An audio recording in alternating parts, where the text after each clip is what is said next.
Check, check, check, check.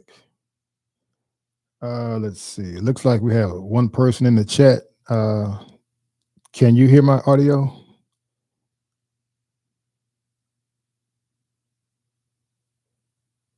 Test, test, test, test.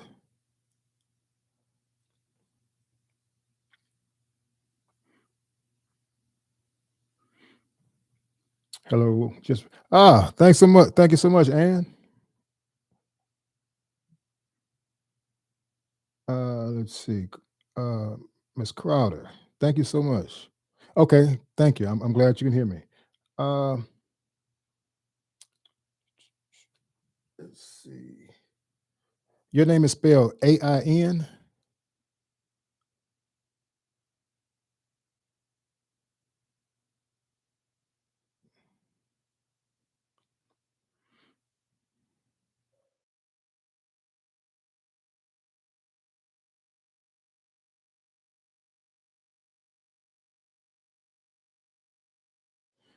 Great.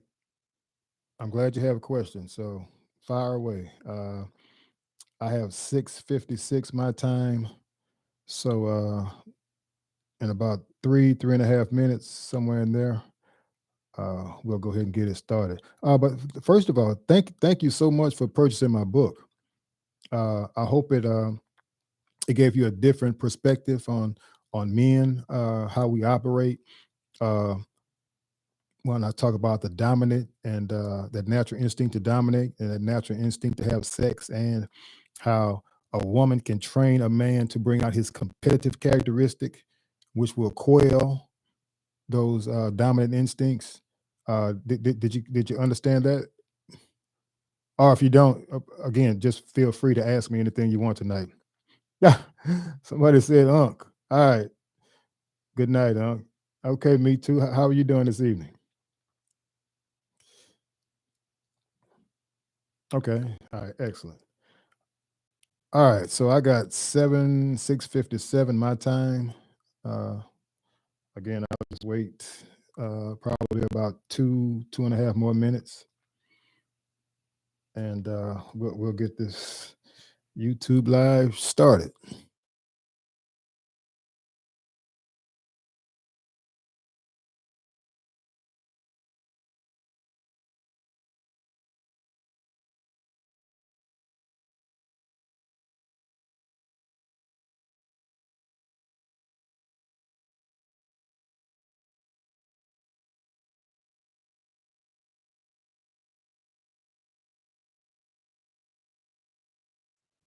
Love life. Thank you so much for joining in. I really appreciate it.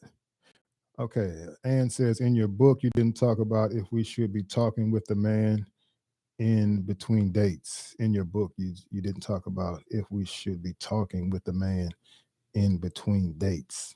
I got you. I got you.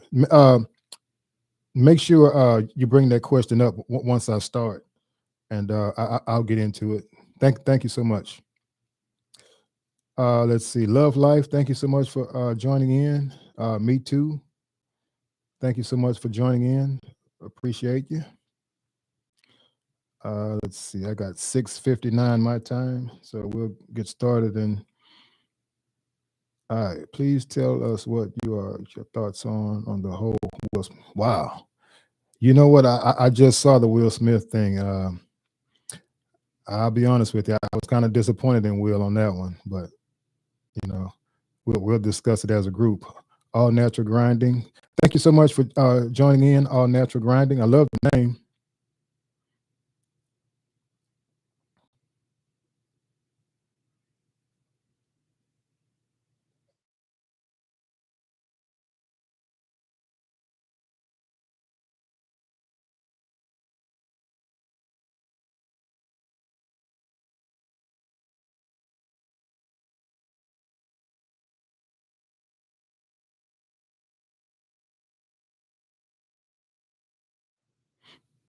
Yes, Mimi, I will make sure that I address that. Thank you for bringing that question up.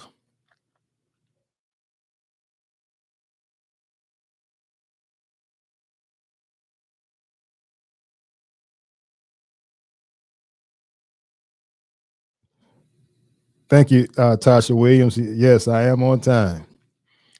Thank you so much for joining in. All right. Louisa. Hi, everyone. Happy to catch a live. It's 1 a.m. Oh, you're in the UK. Wow. Thank you so much. I don't want to butcher your name. Is it a quad? I'm 1 hour ahead in Atlanta. Oh, wow. You're in the ATL. I was here earlier thinking you had forgotten to go. No, no, definitely didn't forget. Uh, before I start, again, I'm on Central Time. I'm in Louisiana. Do you, ladies and gentlemen, you think 6 o'clock is a good time, which would be 7 o'clock for people on Eastern Standard Time, 5 o'clock for people who on Pacific Standard Time?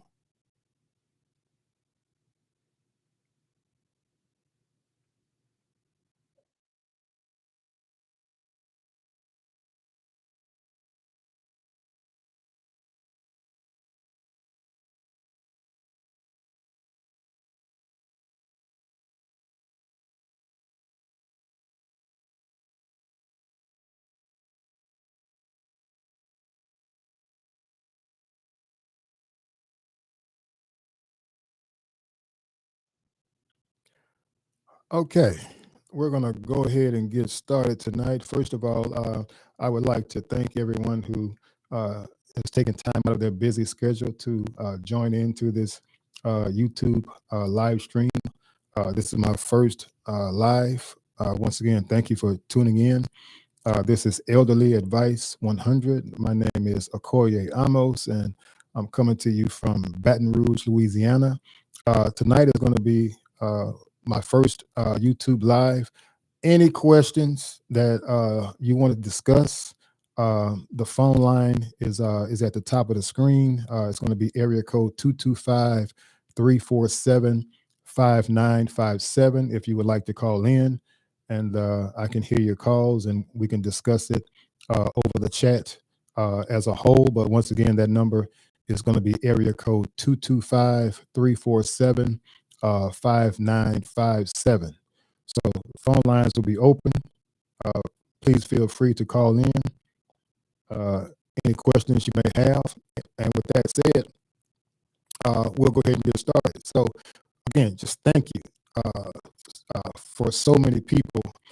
First of all, uh, who've given me so much support, so much love, so many positive comments, so many emails telling me how much uh, my content has inspired and kind of given you ladies a different perspective on men's nature, our behavior.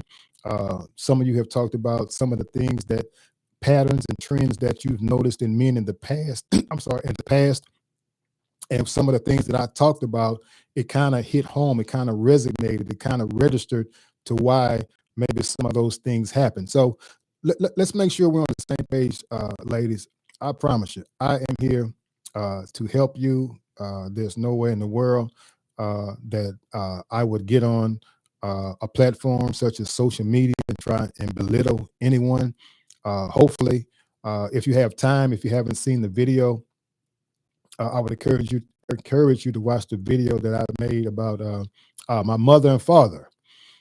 If you go on my video playlist, it's going to be the only video that's going to have the thumbnail is going to be black and white. And so, for those of you who may not have seen it, once again, if you go on my playlist, it's going to be a thumbnail. It's going to be in black and white. That's the story of my mother and father. It was a very, very, very tumultuous relationship. Uh, just being 100% honest with you, my father, he from a psychological standpoint, he messed my mother up. He really did, and I do not want to see any person, lady, go through life with the pain and the frustration and the anger and the bitterness that I watched as a young boy growing up, seeing my mother go through that, and that's basically basically what this show is about.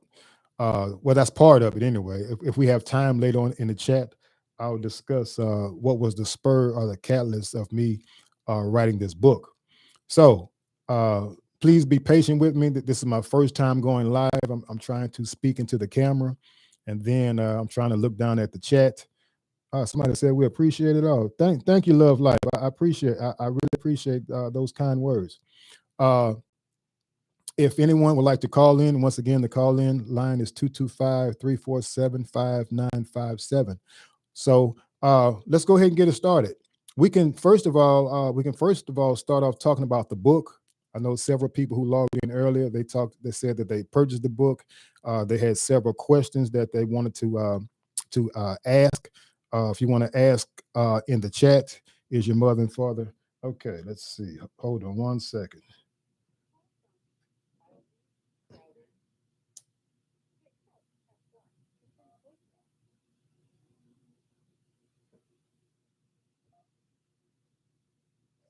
Yes, caller. Can you hear me?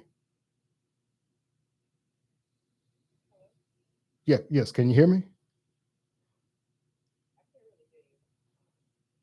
Hold on one second. Okay, what about now?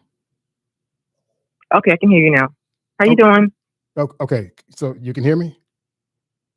Yep. Okay, excellent. What's your name, caller? My name is Ayn Crowder. I was in the chat. I just purchased your book on Saturday. It came, and I just read it all today. Thank you so much. Yeah, it was a good book. One thing that I didn't see in the book was the conversations in between the sessions, the training sessions. So if I meet a guy, let's say on a Monday, and we plan to go out on a date 7 days later, as I said in the book, is he supposed to be contacting me every day to like get to know me before the date, or should I just wait till I see him 7 days? After initially. First of all, thank you for calling in, and again, thank you for purchasing the book. See, my philosophy on that is you dictate the pace, because as men, we're going to follow your lead. So one of the things that I talked about is, and I'm pretty sure you read it.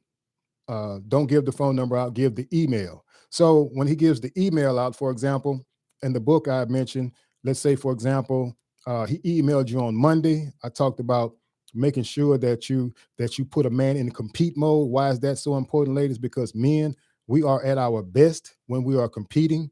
We are designed by nature, by God or by nature, whichever one you want to subscribe to. See, we are designed to pursue you. And it's very important, ladies, that you understand, men, we love to pursue.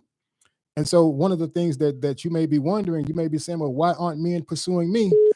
I want to pose a question to you. Just want to pose this question to you and ask yourself, did you make it too easy for the man? Are you still on the line? Because someone else is beeping. Yeah, I'm here. Okay. I'm here. So let's talk about that. Whoever's calling in, if you could give me 1 second to clear the line. So you should be controlling the whole pace, as far as when he emails you to he tells you that he appreciates he's complimenting you about the initial meeting, and he may come up with a date or something in writing on the email saying that he wants to take you out on a date. Now, if you remember, my response was, you get back with him and say, hey, that sounds nice. Let me think about it. Do you remember that part? Yep, I remember.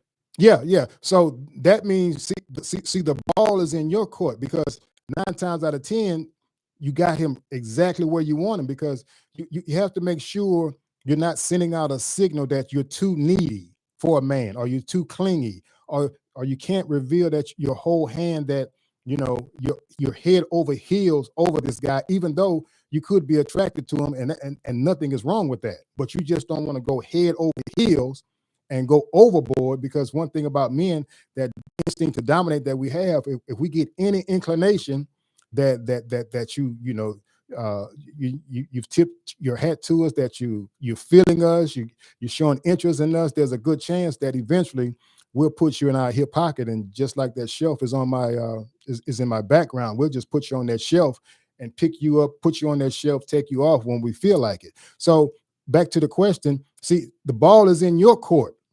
Let him respond to you, and then you respond back to him based upon your timing when you feel that the first date is appropriate, the second date is appropriate. But you should be setting those things up based upon the response that you're getting back from him. And remember, don't go over 72 hours responding to him, because then men will have the tendency to think that you're flaking out on them.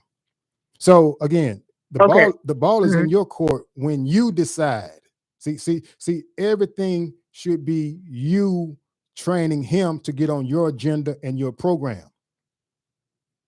Okay. So when I wait, so he asked me on a date through the email, and then I wait 72 hours, respond back to him. Well, I tell him initially, like, I'll get back to you and let you know if I can go out on that date. And then I get back to him within 72 hours. Yeah. So I'm talking, and we make a date for 7 days after that. Mhm. So my question is, should he be called? Should I expect him to continue to email me before the date, Well, or again, just? 9 times Mhm. out of 10, he will, but that's totally up to you. I just want to back up just a little bit, because to me you missed a critical step. When you respond to that first email. See, it's very important that you give him just a little bit of interest. In other words, when you get that initial email asking you out, you would say something like, "That sounds interesting. Let me get back with you." Mhm. So, in other words, don't just say, Right. "Let me get back with you," because that sounds kind of cold. But if you say, "That sounds interesting," see, as men, all we're looking for are those little, small, subtle things.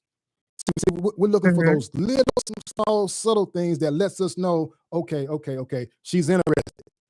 So make sure you tie that in. That sounds interesting. Let me get back with you, and then, as I say, put him on ice. Let him think about it. Let him know. See, you got to train the man that you have standards. You got to train the man to respect you, and you also have to train the man to respect what you're doing. Respect my process. Respect that I have standards. Respect that I have morals. Respect that nothing is going to be easy. See, men, we love that, because those type of things are the type of characteristics that will put you in wife material category. When men recognize that you have standards, not only do you have standards, but you don't drop your standards. So again, just give him Mhm. a slight bit of interest. The same way I said how to end the first date. You compliment him. I enjoyed the time out with him. You let him know, hey, I enjoyed our evening together. And he may ask you out again. That's when you hit him with the same thing. That sounds interesting. Let me check my schedule. But you have to make sure that you hit him with some real small, subtle compliments, just to let him know that he's in the game. But you can't go overboard with it, like showing all your teeth and, oh my goodness, you're just my dream guy. I know I've only been knowing you for a short time, but I just feel like I've been knowing you forever. You see, you can't do that. You see what I'm saying? Mhm.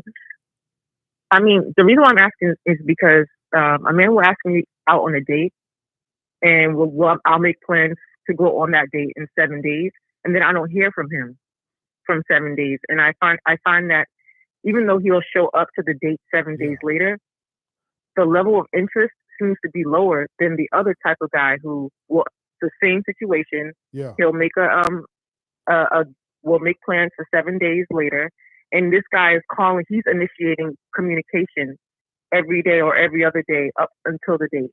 yeah, Usually yeah, I yeah. find that guy usually more Wh- interested, and I can tell. Hmm. Where are you getting the 7 days from? um because I never want to, I never want to be too available to go out on a date the next day, I respect because that. Yes. usually, yeah, usually the guy wants to go out on a date the next day, especially if he's calling me on a Thursday. He wants to go out on Saturday, 2 days after that. So I always say that I'm busy for at least 7 days. Okay. But then Okay. sometimes I don't hear from him until the date, Yeah. Yeah. and I'm not going to call him. Okay. So I just want to know, like, yeah. Yeah. Can I just give you just a little bit of manly advice, if you don't mind? Mm-hmm. Okay. Now, trust me, I respect your vetting process. I really do. It sounds like you got a lot of good processes in place. I think this is just me. I think 7 days may be a little bit too long. Now, trust me, I'm not trying to tell you what to do. If you feel that 7 days works for you, that's totally up to you.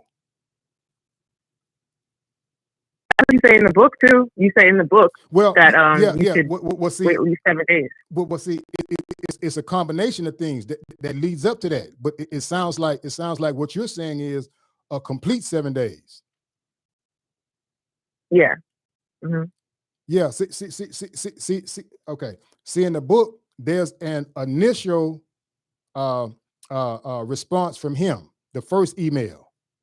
Okay. And Mm-hmm. then I said, let that sit up until anywhere 48, 72 hours. And then I say, Right. respond back.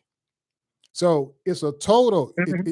If you look at it, it adds up to maybe 6 or 7 days. But there's an intermediate period in between that falls on you. Okay. Uh, uh, do you Oh, understand what I'm yeah, I saying? get it now. You got it? Mm-hmm. Yeah, yeah. So when you Yep, I add it get it all now. up together, it's 7. But I thought you were saying it's going to be 7 once you make up your mind. This is what I'm going to do. I say 7, and from the day that he initiates a date. So if he doesn't initiate a date until a week after talking to me, then it's 7 days after that. What? But once again, trust me, men, all we want to know is we got a foot in the door. And see, when we're interested in you and you say 7 days, I promise you, he'll wait those 7 days.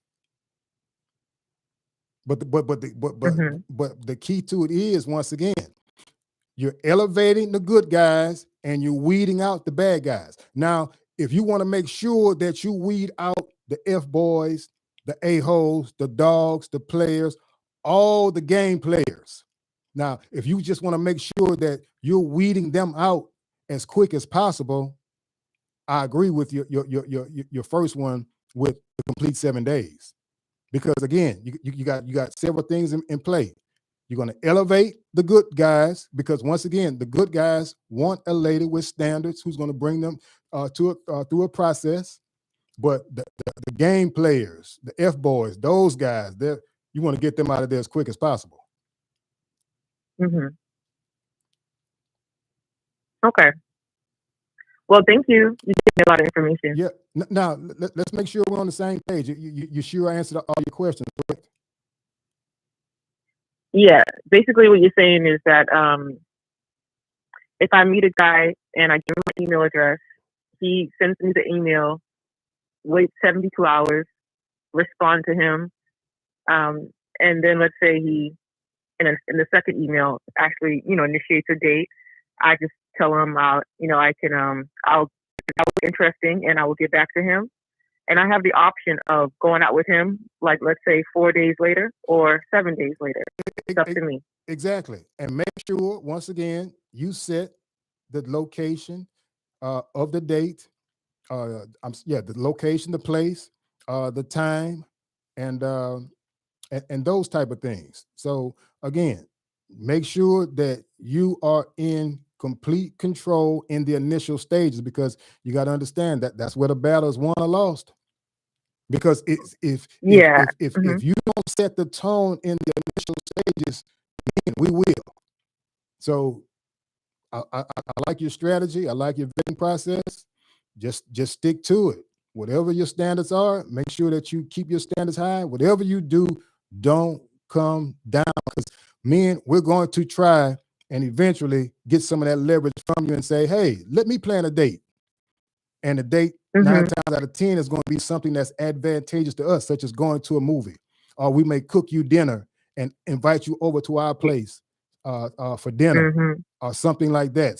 Some type of environment where we can get next to you, where we can put our arms around you. Let's go for a ride, and things of that nature. So you just got to be very aware of the. It's going to be the small cunning things that you have to be aware of, because men with some very cunning creatures, especially when we're trying to get our way. Yeah, and that was great advice that you gave in the book about picking the place Yeah. and the time and all of that on all of the dates, because um the way I've been dating is I like to go out to like fancy restaurants, and I'm putting a lot of time and effort into like getting dressed up, going to certain places, but why do I need to go out to a place like that when I could just go to a coffee shop, especially if it's the first time, pay for my own coffee, get have be goal oriented, and I don't think I was doing that before. Yes. So I'm gonna really try to apply your book. Thank you for that, and I'm gonna hang up. But another thing that maybe you can make a video on is how we dress on dates. Yes, I sure will. Thank you so much. Thank you. Bye bye. Okay, no problem. All right, we got a phone line clear. Anybody want to call in? I'm going to try and read some questions. Sorry, I had to delete some of that because it only takes so many words. Please stop being so desperate. Your man will find you. Uh-oh. Yeah, younger men can be immature, but to me, it's funny. All right, so again, I think someone was trying to call in. Uh, anyone have questions about the book? You may not want to call in. You may want to just put a question in the chat. If not, we can just talk about dating in general.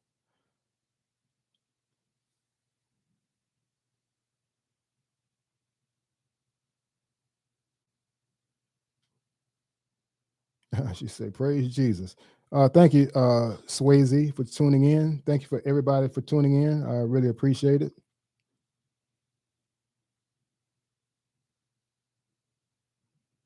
Okay, so no one has called in. I don't see any questions in the chat. I would just like to throw out a question for discussion.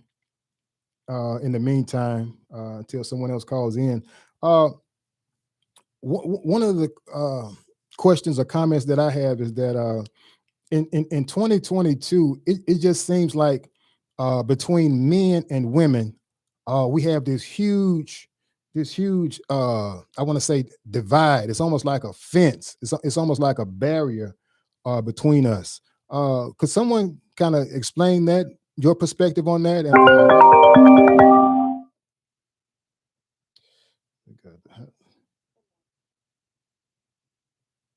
To accept, press 1. To send a voicemail. Hello, caller.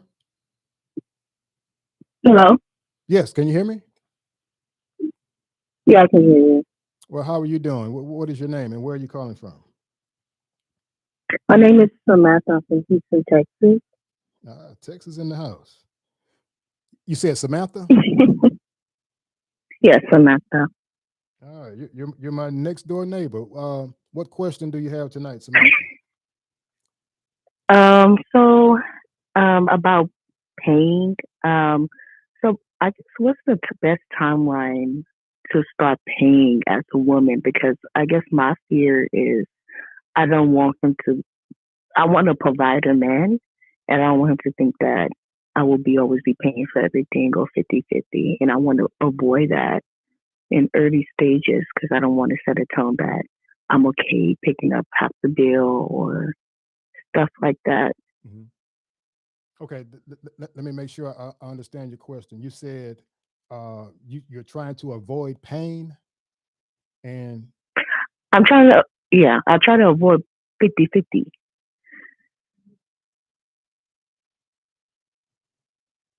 all right, you broke up just a little bit. You're trying to avoid what again? 50-50 relationship. Like, Okay, 50 I 50 think, relationship. Okay, so what would you what would be your ideal relationship if it's not 50 50? he paying for a majority of the dates and bills. Mm-hmm. And you want my advice on what in reference to that? Um, I guess because you mentioned how the beginning stages that you pay for your own like stuff, like your own food and everything. And I guess my question is, when should like the initiation of him paying for stuff or paying for like the dates and stuff, like, is it possible for you to the guy to start paying for stuff when you started with paying with like for your own stuff in the beginning? Like, is Okay, it okay, possible to transition? I got you. Okay, all right. So let me just put clarification on that. Yes, I did say that, and let me tell you the reason why. The reason why I said that is because, well, first of all, I said that I strongly suggest that the lady pick a location, the date, at a location that's going to be inexpensive. And the reason why is you got to look at the goals of the date. If you read my book, uh, every chapter that's regarding dating always has goals and objectives. In other words, there's a reason why we're doing certain things, because we want to attain a certain goal. So one of the first things I talked about is, uh, when I talked about who pays for the date, I said that the lady should pick an inexpensive place, because once again, the goal is to acquire data or information from the man and vice versa, just like we do on a job interview. So I think a lot of times we may get, kind of carried away by the ambiance or the music, or, some of the celebrities or whatnot who may be at a certain restaurant. But what is the goal? Because a guy can have unlimited income. He could take you to a 5-star restaurant and be lying straight through his teeth. And you could be asking him, "Are you married?" And he's saying, "Nope, I'm not married." "Are you looking for a committed relationship?" "Yeah, I'm looking for a committed relationship." And he could be lying through his teeth, and once again taking you to a 5-star restaurant and have no problem paying the bill. But again, my thing is, I don't know what your vetting process is, but my advice is, whatever your vetting process is, and once you feel that the man has went through your vetting process, your training process, you feel that he's the right man for you, you feel that he's going to be your king. Once you make your mind up to do that, then let him be the man. Then let him pay for the dates. Let him do his manly duties as he sees fit. Because if he's a real man, let me just say this. You see, if he's a real man, if you tell him at that first date, even though it's at an inexpensive place, if he's a real man, he's going to be begging to pay for that, to pick the tab up. If it's an inexpensive date or if it's an expensive date, he'll be begging. But again, the reason I say, once again, that I feel that you should go somewhere inexpensive, because you're going to keep the leverage on your side. You want to keep the man. You want to keep him guessing. You don't want a man. See, there are some men who feel like they may own you if they start paying for dates and things of that nature. They may start feeling like you owe them something. And so you don't want to put yourself in that situation. Then you got to also look at the safety factor. There are some men who let's say you decide not to date him further. Let's say you go out on 3 dates with him. You decide not to go on any more dates after 3. Some men will look at that and say, "Wait a minute, I spent all this money going on dates with you. Now you want to end it?" So you also got to look at the safety aspect of it as well, because everybody does not think the same. So again, whatever your vetting process is, have that in place. And once you feel that he's passed all of your training and vetting processes, let him be the king. Let him take the reins, and let him be the man that you vetted him to be. Did that help you out? Yeah, I guess that helped me out a lot. I guess I was just guessing like how to let him know, like, okay, I'm comfortable for you to pay. Did I just say it very like straightforward? Yeah, I'm comfortable for you to start paying for our dates now, or like how to like initiate that once he got comfortable with me paying for myself. Wait. Say that one more time. You're speaking just a little bit low. Oh, I was saying that, like, how to initiate him start paying once he got used to paying for the dates. Like, should I just be straightforward, be like, hey, I'm comfortable with you paying for our dates now? Exactly. Because like I Like, said, oh, yeah. Okay. See. The man who's tailor made for you, he's going to be he's going to want to pay for the meal. He really is. I'm talking about the ones who are really liking you and want to see you, view you as wife material, fiance material. That type. They want to pay for the meal, and 9 times out of 10, they're going to be begging you, "Hey, let me get it, let me get it, let me get it, let me get it." And see, you got to also understand, that keeps a man in compete mode, because as I always say, when a man is competing for you, we're at our highest level. And so you also want to keep him competing. You also want to make sure that you are the apple of his eye. So those type of small things kind of keep those things in play. okay. And also, what's your take with dating apps? Like, do we do the same thing with the email, Dating apps? even though we already chatted in? Yeah, dating apps. Okay, you in Houston, Texas, right? Yeah. Okay, you're in Houston. A city such as Yes, sir. Houston, if I were a lady, I'm just giving you advice from a man. A city such as Houston, if I'm not mistaken, Houston is the like third, fourth, maybe fifth largest city in the United States. If I were a lady, I would not be on a dating app in Houston. And the reason why is I know that men, we are on so many dating apps. When we talk about the social media, we talk about Instagram and Facebook and what's Bumble and Tinder. Men are traveling all across the United States that that to see different women that they've met in different states or whatnot.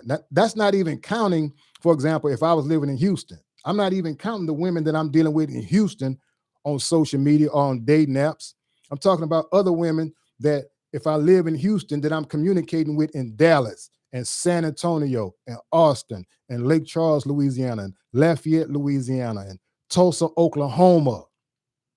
See, as I stated earlier, this that the social media has changed with the cell phone has changed the whole landscape for how men are approaching the dating scene. The most unattractive men are having their cake and eating it too, due to that cell phone and social media and dating apps. For example, if you look at dating apps, for every one woman that's on a dating app, such as, let's say, Cupid, for every one woman, you're looking at 25 men on there. Why? Because men understand it's a numbers game. Swipe on 100, maybe 3 may be interested or whatnot. So men, they'll take those odds all day, and they just keep swiping, keep swiping, keep swiping. Now they're not going to just keep swiping in Houston. They're going to swipe in San Antonio. They're going to swipe in Austin. They're going to swipe in Tulsa, Oklahoma. They're going to swipe in St. Louis. So as far as the dating apps in a city such as Houston, I mean, Houston is so big. There's so many places that you can go out and meet quality men. In my opinion,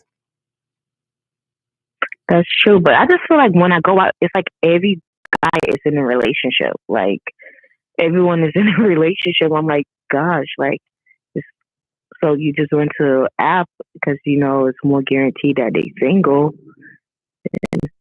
You know, going out. yeah. Now you also got to remember with the dating app, it's so easy to lie on a dating app. Do you know how easy it is to lie on a dating app? That's what I'm saying. Yeah. It's men. Listen, on a dating app, that means I can type up just a generic sentence and copy and paste it and send it to 100 different women. That same thing, that same generic line. Hello, woke up this morning. I was thinking about you, wishing you a good day. You know, I could copy paste that and send that to 100 different ladies that I'm conversating with. And so, you know, this is why I'm. It's a gamble, but again, in a city such as Houston, that's a hell of a gamble, because again, men, you know, men have just gone crazy on these dating apps, and just the abundance of men on these dating apps. You know, the average man, I wouldn't be surprised, was on 5, 6 different dating apps. I would not be surprised. Just in I would say maybe a 200 square mile radius of wherever his hometown is, whether it be New Orleans or Houston or Los Angeles or whatnot. I wouldn't be surprised one bit. Yeah, that's true. Yeah. Well, I appreciate you. Do you have are you a coach? Yeah, I'm getting ready to launch my website. It should be available this week. If you'd like to contact me, you can send me an email, and we can go from there. Okay. Thank you so much for answering my questions. I appreciate it. All right. Todd said, the good one said, I don't do dating apps, RFB to me. Hey, I do not blame you on that, the great one. Somebody said, what about Florida cities? What city in Florida? Because if as long as men are in those cities in Florida, it's all the same. Guarantee you. That's so funny you mentioned St. Louis.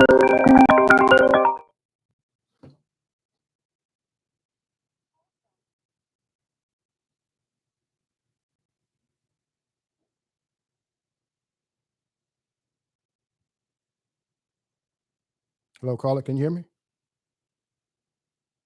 Hello? Yes, can you hear me? Oh, yes, I can hear you. Yes. What's your name and where are you calling from? My name is Vivian, and I'm calling from Waco, Texas. Waco, Texas?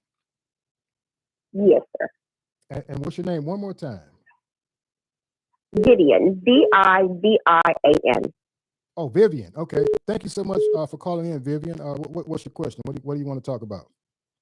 Well, first of all, I want to compliment you. I stumbled on your YouTube a couple of weeks ago, and you gave sound advice. So thank you for that. But I noticed you're catered more to younger women, but I'm older.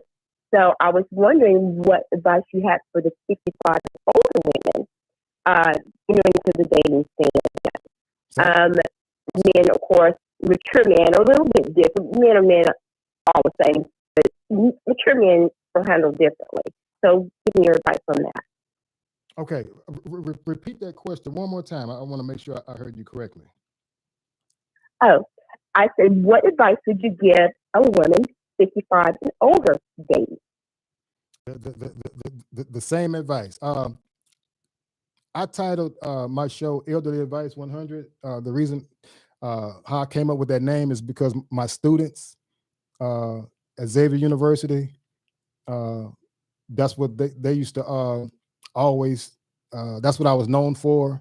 And so that's where the name came from. But my advice to you is, it's going to be the same process, because whether you're dealing with an older man or a younger man, you're still dealing with an individual. When you're talking about a male, an individual that has a penis, 2 testicles, and a hormone that's called testosterone. So you're still dealing with the same individual that has all the characteristics, all the natural instincts as a dog. The only difference is men, we have a brain, big brain, rational thinking, problem solving, things of that nature.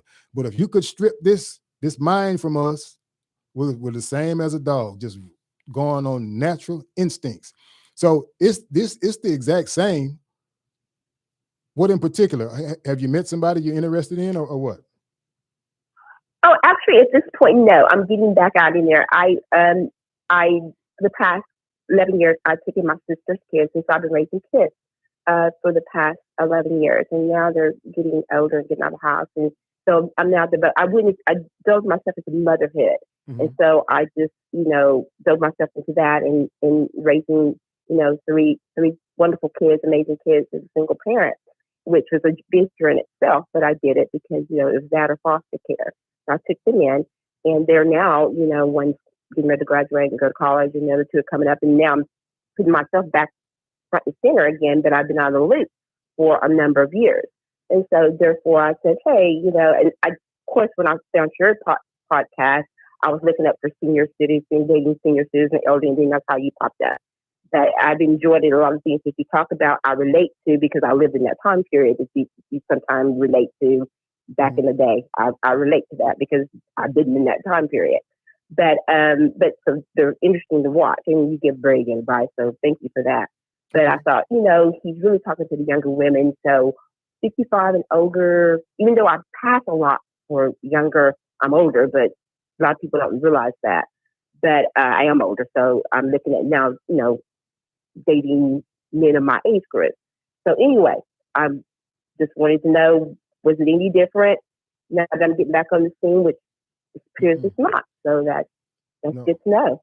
No. Again, just to piggyback on what you're saying, there are some good men who are older, the same way there are some good men who are younger. And there are some a-holes and f-boys and all the negative type men who are older, same way with younger. So what the advice I would give you, and this is just my advice, okay? If you want to stand out, this is just me, be as feminine as possible. What do I mean by that? Well, Jay, when you speak, a lot of stuff you speak about, I'm like, oh yes, I do that, because I'm a dress person. Yeah. I still like my heels. I still like my fashion. That's probably how I pass it off a lot younger than I am. Because hey, I don't wear the stilettos because I do wear the 3-inch heels, and so it's a lot of stuff. Okay, I'm doing this. I'm doing that already. I love the fact that femininity is still in. So I love that. What city are you in?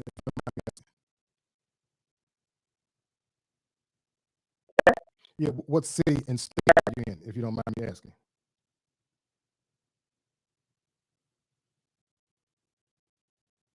I can hear you, sir. Yeah. Can you hear me now?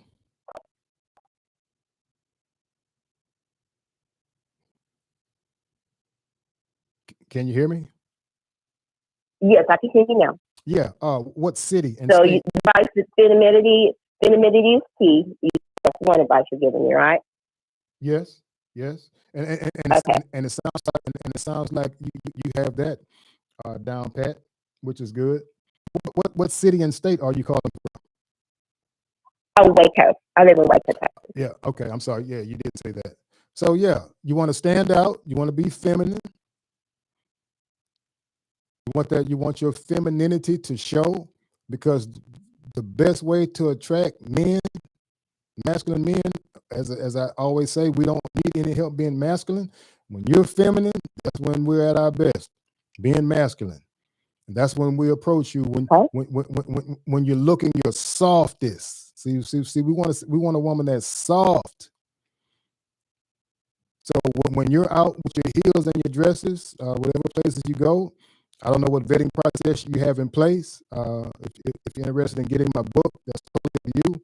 But whatever you do, you got to have some type.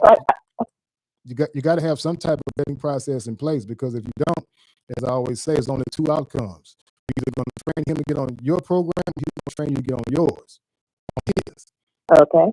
And so a lot of times when we train you to get on our program, it's going to lead to heartbreak, destruction, chaos, a lot of on the floors, all hours of the night. A lot of times it's not going to be a pretty situation. So. Okay. All right. Well, thank you for your time. I appreciate it. Thank you for calling. And I will continue.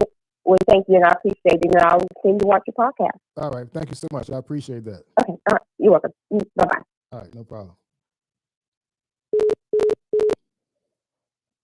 All right, we got a phone line clear. If anybody wanted to call in, if anyone wanted to pose a question in the chat, I'd be glad to answer it. Mika said, as a woman, I think we need help with vetting process. Period. Yes. Yeah. No doubt about it, Anika. I mean, it's so many men masquerading as good men, and they're basically lions in sheep clothing. And if you don't make them reveal those masks, those multiple layers of mask that they're wearing, it could be a long ride. So usually,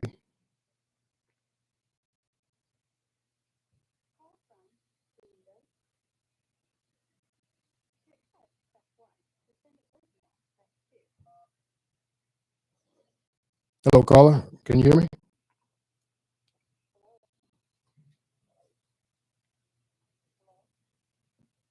I hit the wrong. I'm sorry about that, caller. Call back if you get time. Please forgive me, folks. This is my first night going through this, so it could be some bumps and bruises. All right. Any questions in the chat? Thank you. I've been single now 5 years and healing. Yeah. It's very important that you heal properly. That's a great point. Very important that you heal properly, because I'm pretty sure we all know the old saying, which is what? Hurt people hurt people.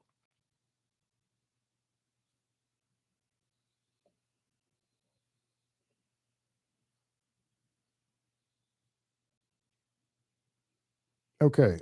Anybody have any questions about the book? Anybody want to put a question in the chat?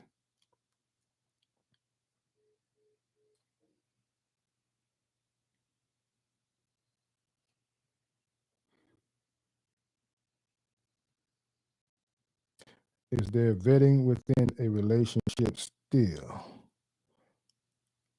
Hopefully. See, people, I'm pretty sure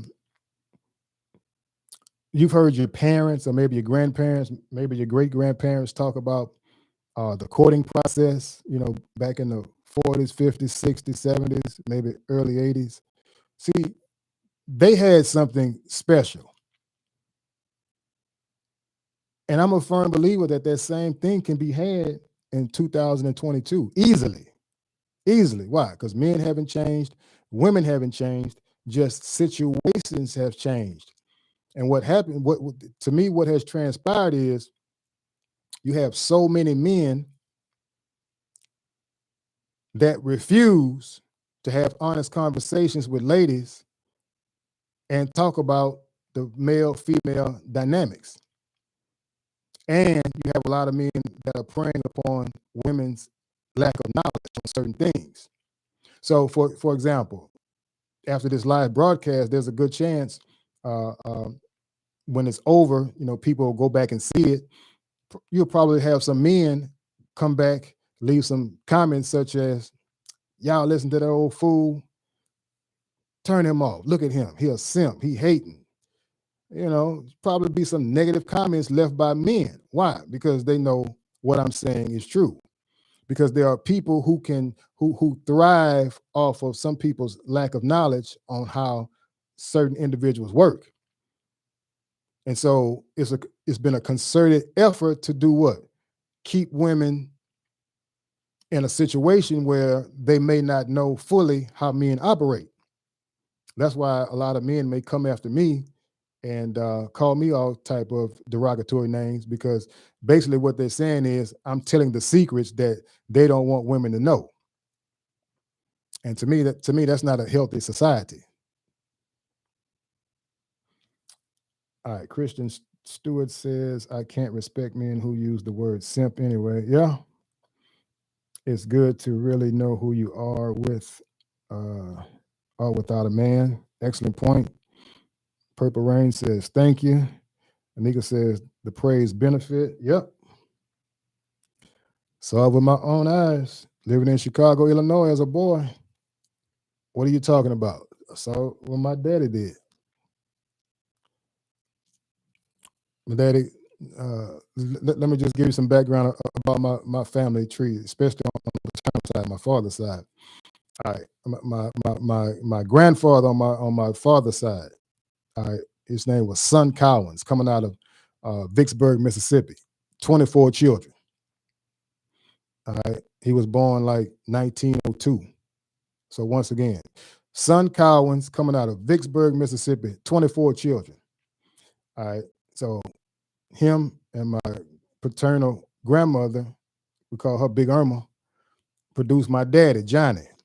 Johnny, 16 children. Now, I'm not sitting up here like I'm a saint. The only thing, that saved me pretty much is contraceptives. So trust me, I'm not trying to sit up here like I'm a saint, um, and be hypocritical, because I've made my share of mistakes and foolish mistakes as far as uh, making choices with the type of people who I allowed in my life. In other words, the good ones that I should have allowed in my life. I'm sorry, who I did allow in my life, but I didn't commit to them in a serious relationship, such as marriage or whatnot. Lost them. Then the ones that I chose turned out to be gravel in my mouth. So once again, I'm not sitting up here like I'm all high and mightier than thou. So I could easily have those numbers as my grandfather and pops did. But once again, contraceptives. But when you look at the lives and the destruction and the chaos, and you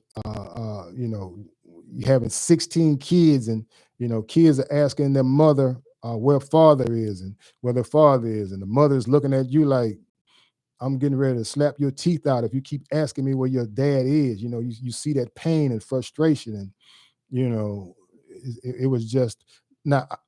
It's so many other of my half brothers and sisters who I kind of got in contact with later on in life, told me about the same struggles that they had dealing with my father not being in their lives. So again, I just feel as adults, we should be able to come to the table in a rational standpoint and be able to talk some of these things out. Because as I said earlier, it seems like we have this huge divide between men and women. It seems like men are going this way. It seems like we have a fence or a barrier where we can't get on the same page. And I'm gonna tell you something, people. You could throw race out the window. Let me say that again. You can throw race out of the window. It's not about a particular race. I see it everywhere. White men will lie just as quick as a black man saying that they're not married just to get sex out of a woman. An Asian man will lie and scheme and come up with games to get sex, money, or manipulate a woman just as quick as a Hispanic man.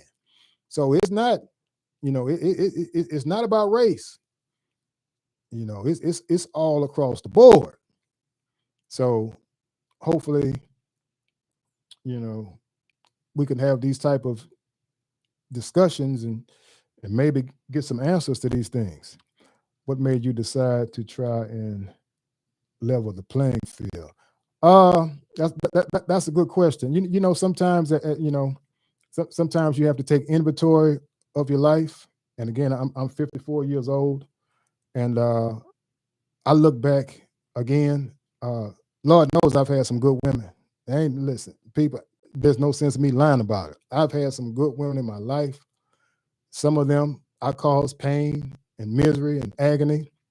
I don't feel good about it, but it's those type of memories that I have. Some of the pain and agony that I've caused in people's life, the domino effect of the pain that my father caused in my life, and what his father caused in his life.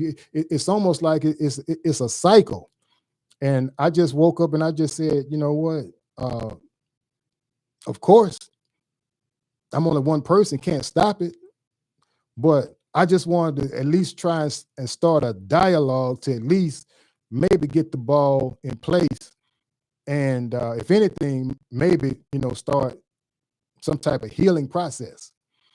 because for me, it's therapeutic for me to be able to talk and discuss about some of the pain in my life, and I can get some of that that toxicity out of me. I can get some of that poison out of me, because a lot of times, if we don't find an outlet to get that poison out of us, that poison will stay in us. It'll fester in us, and what'll happen as a result is we'll just start lashing out at people, and they haven't done us anything. And eventually, we're not going to be good to be around anybody, because they're going to be like, that's not a pleasant person. Well, what's wrong with him? I don't know what's wrong with him. But every time, he comes around, he's always mad, and he's always biting, and he's always, lashing out at people. So, my pain, being able to discuss some of the things that I went through or going through, it's therapeutic for me to help my cleansing process. Yeah, somebody said we need more men to speak up and not be. That's a great point. I heard of love bombings. That's a new one to me. I really appreciate this channel. You like she said the grandpa. All right, thank you so much. Kavia said, I like the grandpa. Yeah, I appreciate that. And again, see the older people, my generation, if you were born in the 60s, early 70s or whatnot, I mean, we've been through the school of hard knocks. And I really feel that if we tell some of our stories and some of the pain and heartache that we've been through, maybe it can help this younger generation avoid some of the things that we've gone through. Because as I stated earlier, that broken heart, man, that pain, and you don't want to get out of the bed and close the curtains, and you don't want to talk. Your friends come around, you tell your friends, leave me alone, and you're losing weight, you don't have an appetite. That's not a good feeling. It really isn't, especially when we have so many people, good people, and you have so many good people who are looking for good people. And so that's why the vetting process is so important. So get those F boys and the rest of those men out of your way, and make room for the king. Because I promise you, ladies, that king that you're looking for, I promise you, he's out there.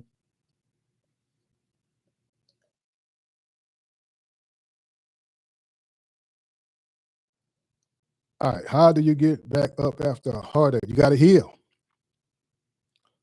That's the first thing. That's a great question. How do you get back up after a heartache? You just got to heal. Now, everybody's healing process may not be the same, but you just got to cry those tears out. And ladies, if you think men do not cry, you better think again. Let me say it again. Ladies, if you think we do not cry, you better think again. Oh, we cry.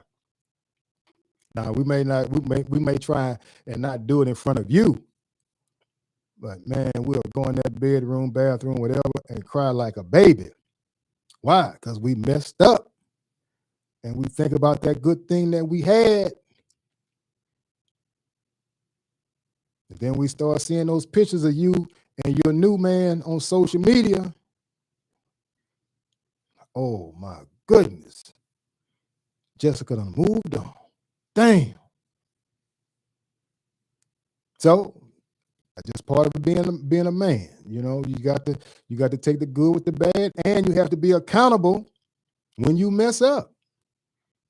And that's one of the things, once again, that has helped me out tremendously. Hey son, look in the mirror and ask yourself, what part of the equation did you play in this situation? And a lot of times I played a major role in it. I just have to look at myself in the mirror and say, okay, like the old folks say, you made your bed hard, you got to lay in it. Oh, somebody said that didn't make sense. All right, any questions? I'll stay on a little while longer. If anybody want to call in, the phone line is empty. Somebody said, I don't think men are being capable of being monogamous in this day and age. I slightly disagree, S. Scott. I slightly disagree. And the reason why I disagree with that is because the training process. If you're able to implement the training process, I say training. Some people say vetting, but when you're dealing with men, I say training, because you got to train us just like you train a dog. But if you implement that training process, and if you read the end of my book that talks about how to create an environment that's conducive to make that man run through a red light, to make him run through stop signs, to make him do 100 miles an hour, to do what? Get home and see you. See, if you able, see the vetting process, that's part of it. That's a part of it. But once you get him, ladies, that's where the other half of the battle comes in. Because now you got to do what? Now you got to keep him. And part of that process is, can you create an environment in the home that makes that man, when he leaves work or when he leaves the gym, wherever he went, just say, make a beeline home to you. That's a whole different ball game.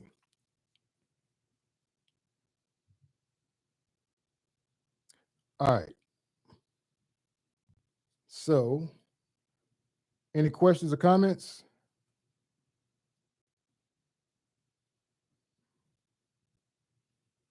Anybody want to call in?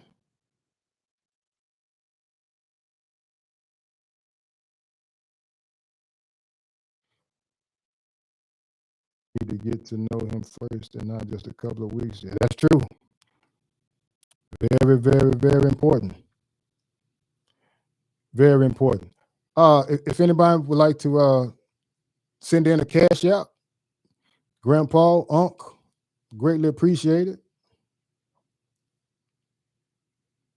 Any donation would suffice. Also, anybody want to send a super chat, I would greatly appreciate that as well. Any amount that you're able to do, I would greatly appreciate it. Again, the phone line is 225-347-5957. We got 50 people in the chat right now. If anybody wanted to call in, the line is clear. I'm planning on doing this every Monday and Thursday. Please comment and let me know how you feel about those dates. 7 o'clock Central Standard Time every Monday and every Thursday.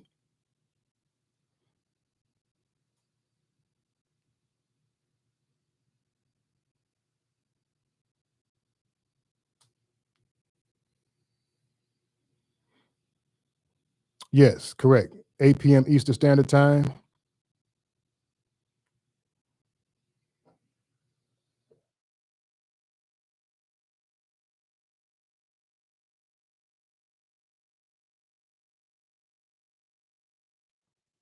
Okay, someone said, love those times. Sounds good. Okay, so I have 8:03 my time. If there aren't any more questions or comments, we can end it. Let me see, what makes a guy treat one woman better than the other? My opinion is, Ann Crowder, thank you so much for the 20 on the cash app. Thank you so much. I really, really appreciate that. And people, let me just say this. I know we're living in some hard times right now. We got inflation, we got gas prices going through the roof, we got food prices going through the roof. Everything just seems like it's more expensive. So again, if you, of course, you got to look after yourself first. I totally understand that. But once again, if you feel that maybe some of the content that I've been saying, some of the advice that I've been giving, hitting home, putting you up on some knowledge, because trust me, the old man got knowledge. How does the old man get knowledge? Experience. And again, I'm at a point in time whereas I feel that it is so important to give back. We got to give back. all this mayhem and destruction that some of us have caused in people's lives. We gotta come back from that.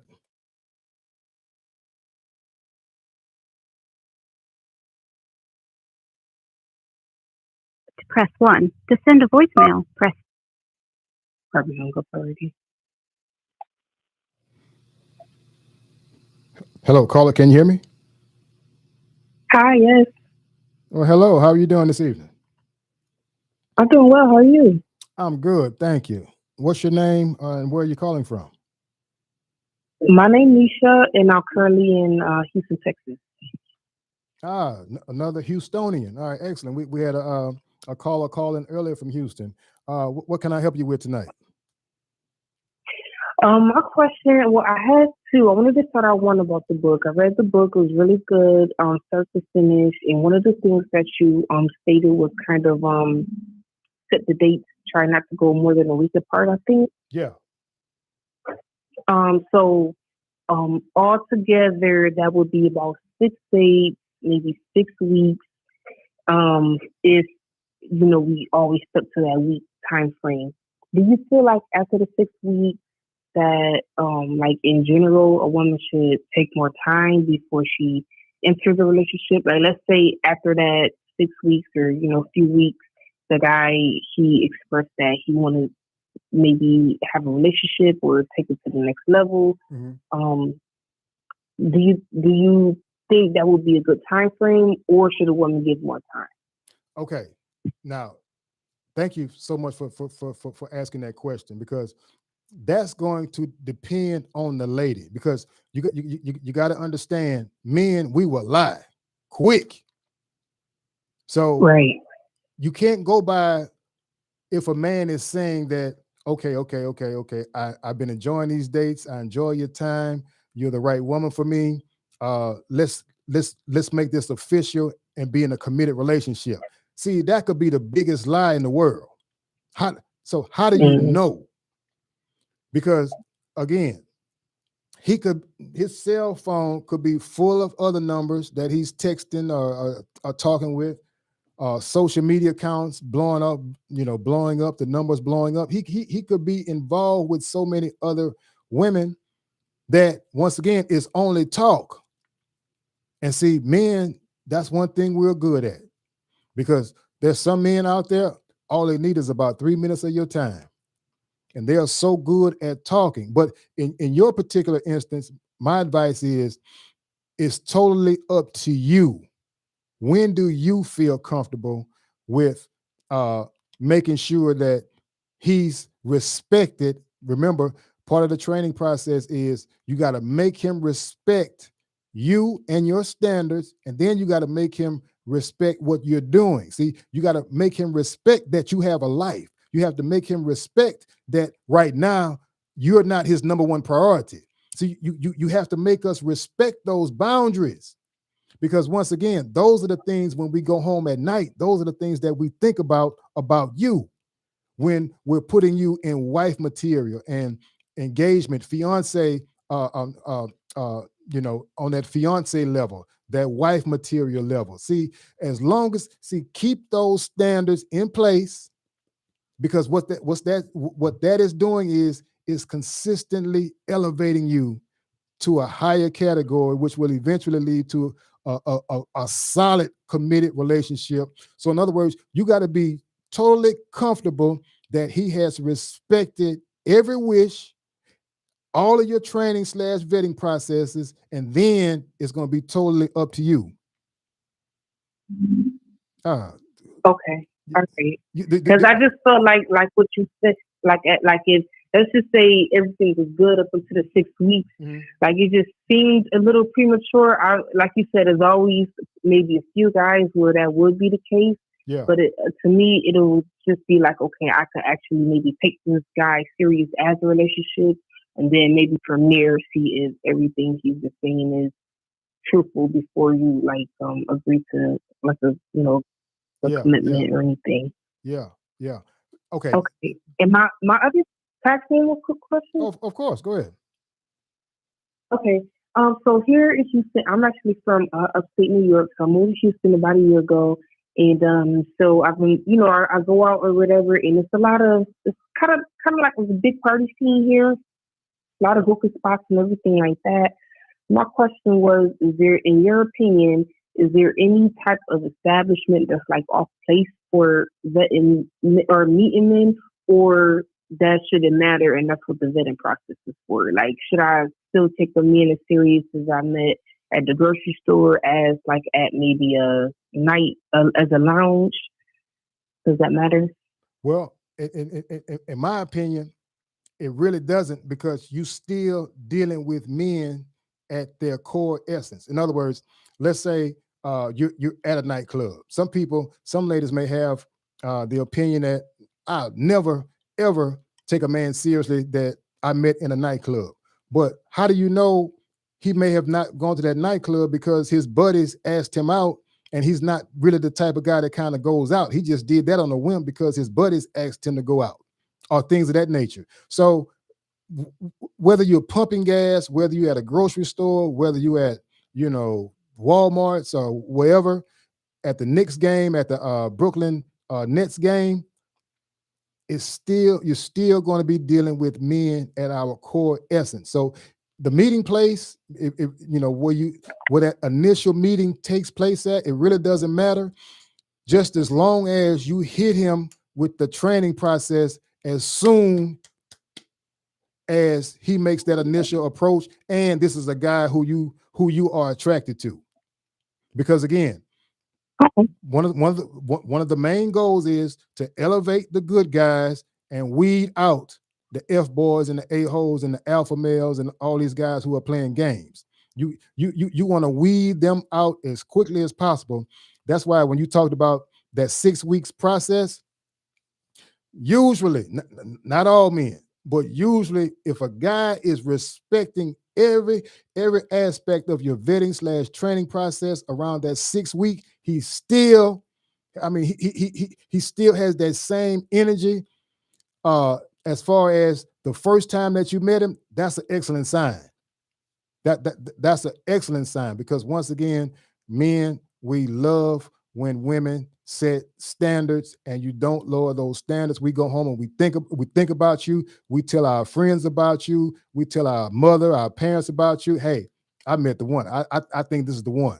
She's not like the rest. So once again, make him work for every inch. Once again, men, we love working. We love competing.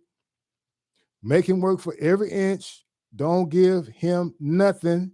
Keep your vetting standards, training standards in place.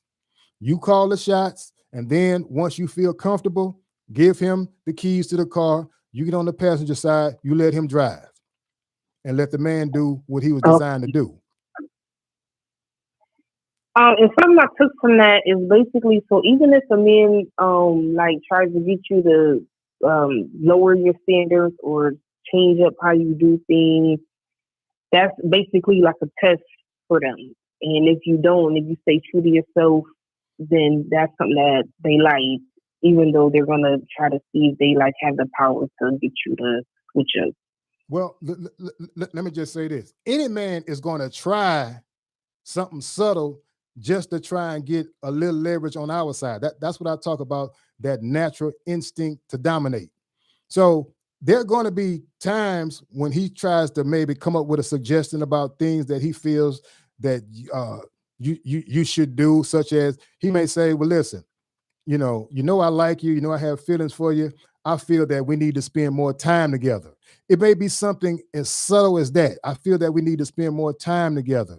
See, you have to be able to look at that and say, on the outside, it sounds real good and innocent. But you got to think, okay, what does spending more time together mean? Does that mean, the dates are going to become more intimate? And I'm not talking about sex. I'm talking about, the holding hands, the long French kisses. See, those things can lead that those are the things that can trigger. If you go back and look at what I talk about, how to end the date, no kissing. because you'd be surprised, especially if this is the man that you're attracted to. This is the man that you like. You like his style, whatever. That kiss, that one kiss, can start that can turn that spark into a roaring fire, and then it may lead to some undesired consequences. So again, you make sure that once again that you are training him to get on your agenda. And once again, men, the good men, we want that. We like that. We'll try some subtle stuff just to try and see if we can get a little bit of that leverage on our side. But that's when you got to stick to what your standards call for. Okay. All right. Thank you. Thank you for that. That cleared up a lot for me. Okay. Did that clear everything up for you? Yeah, it did. Thank you. All right. No problem. All right. Cash out. I know I'm going to butcher this name up, but Ola Ladi Falaya. I'm sorry if I butchered your name. I totally apologize. Thank you so much for that cash out. I really appreciate it. Thank you so much. I'm going to read a comment real quickly. If you have time, I would appreciate if you could call in. I just want to make sure that I get your name right. I'm pronouncing it correctly because I feel bad pronouncing your name, and I don't know the correct pronunciation. All right, S. Scott. I was dating a guy, thought he was a good prospect, but he asked no questions of me. Let's see. It says God. I lost it just that quick. God didn't say he was the one. He whispered he's showing no interest in you. I exited stage left. Good for you, S. Scott. I totally applaud that. Listen, we've got a lot of game players out here. So many game players. In a previous chat, he said no to online dating. Yeah, again, online dating. To me, number one, I would analyze what city are you in. If you're in, let's say, one of these small rural towns in, whatever state you in, that's something different. But if you're living in a major city, the first caller who asked about online dating was called from Houston, Texas. Houston, Texas, you're talking about, if I'm not mistaken, 5 million people, 4, 5, 6 million people. And when you have that many men in a city like Houston, Texas, it's gonna my goodness. It's like as I always say, it's like a buffet. Because men play the numbers game to a T. Men do not mind swiping 500 times in one day. Men do not mind being on a dating app and inboxing 100 ladies on Cupid or whatever dating site, Match.com. Men, that's why you have so many men on multiple dating sites. They're playing the numbers games. A lady emailed me a few days ago, and she asked me, why am I meeting the wrong type of guys? And I told her, it's not what you're doing. I said, you're just meeting up with guys who play the numbers game. And she said, well, what do you mean? I said, you're meeting so many men that are not on your level or you're not interested in, because men will, if they see 100 women, some of them will approach 100 women knowing that maybe 3 or 4 may be interested in them. So you may have gotten caught up being, that 96 or 97th woman who totally was uninterested, but men, they don't care. We don't care. Why? Because play the numbers game. For every 100 that I approach, maybe 3 or 4 may be interested. Now, that's for the unattractive men. We haven't even gotten to the pretty boys and some of the handsome men, some are just genetically blessed. We haven't even talked about them. Now, they're on dating sites too. So it's a whole different ball game. This guy used to treat me to almost all of our dates, a gentleman, but now he's asking to borrow money. Oh, yeah, that could happen. I said no, and now he's giving me the silent treatment. What gives and what should I do? Kick him to the curb. Who was that? Piano? No, no, no, no, no, no, no. Kick him to the curb. No. That sounds like a old thing. Back in the old days, we call that what's called a pigeon drop. And the pigeon drop basically meant that you invest a certain amount of dollars in someone, and then on the back end, you try and withdraw more money than you invested in that person. No, no, no, no, no, no, no, no pigeon drops here. That sounds just like a pigeon drop. Ladies, don't forget to hit the like button. Thank you so much. So this gets out to more ladies who need it. Yes, thank you. I forgot about that. Please don't forget to hit the like button. Again, ladies, I promise you, I'm not here to hurt you, not here to criticize anyone. I'm here to hopefully help you. I was watching that movie. I can't think of the actor's name, but he played in Django. He played Candyland in Django.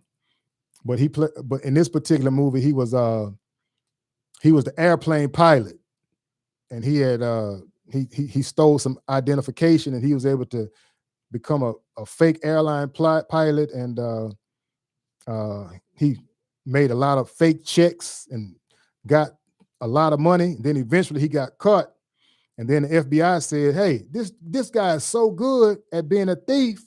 Let's just hire him to be on our side, and hire him to help us catch more thieves." So I kind of feel like him. That's right. Thank you, Swayze. Leonardo DiCaprio. Yes, thank you.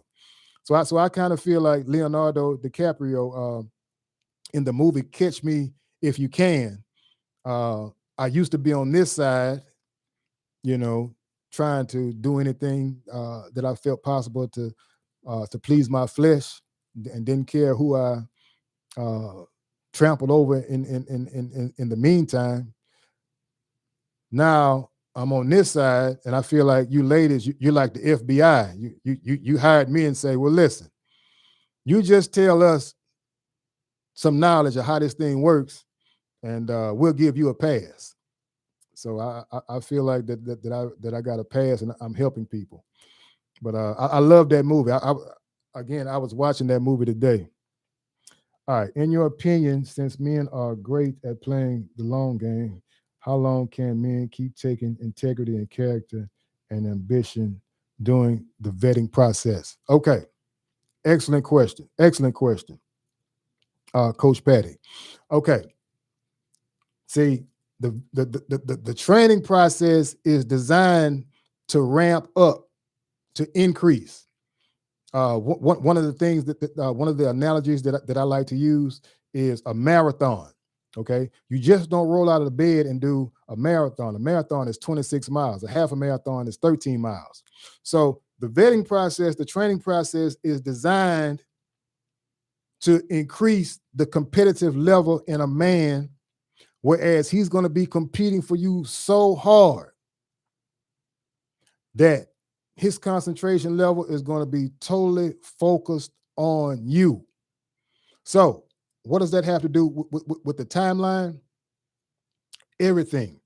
Once you get, if you read my book, you get to the end of that vetting process, which is the fifth date. Now, that's just me. You could go much, much, much longer than that. But any man who stuck around to that fifth, sixth date, and you kept that same training process in place. Number one, you got the discipline, no sex. That's very important, ladies. Let me just say that again. You kept your discipline, because you got to have discipline to train us. Because again, we're talking about the men that you are attracted to. Everybody has a kryptonite, and you got to be very careful not to touch that kryptonite. We all like what we like, And so as long as your discipline remains the same and you went through that entire process, that 5th or 6th date, in my opinion, all the dogs, the players, the a-holes, the F-boys, they long gone. They long gone. Now, I'm glad I'm talking about this. Ladies, let me tell you something about men. Don't let these men fool you who are going around saying that they're alpha men. And I think this acronym MTOG, men going their own way. And these guys talking about, they're ultimate players. They got so much. Ladies, let me tell you something about them. Deep down inside, they are looking for love too. Don't let them fool you now. I'm going to say that again. Deep down inside, all those men that's talking about how big and bad and the players and I don't commit. And listen, they're looking for love too. You could take that to the bank. Deep down inside. All they're just one woman away, one look. You could be at the restaurant. You could be at the grocery store. You could be pumping your gas and you can just, oh my goodness, who is that over there? I have got to meet her. That's all it takes. Why? Because we are human. Stop letting these men influence you like they're made out of concrete and steel. Hell no. They're vulnerable just like anybody else. And like I said, all it takes is that, oh my goodness, who is that sitting on row 8 at the game? My God, I got to meet her. That's all it takes, that one look.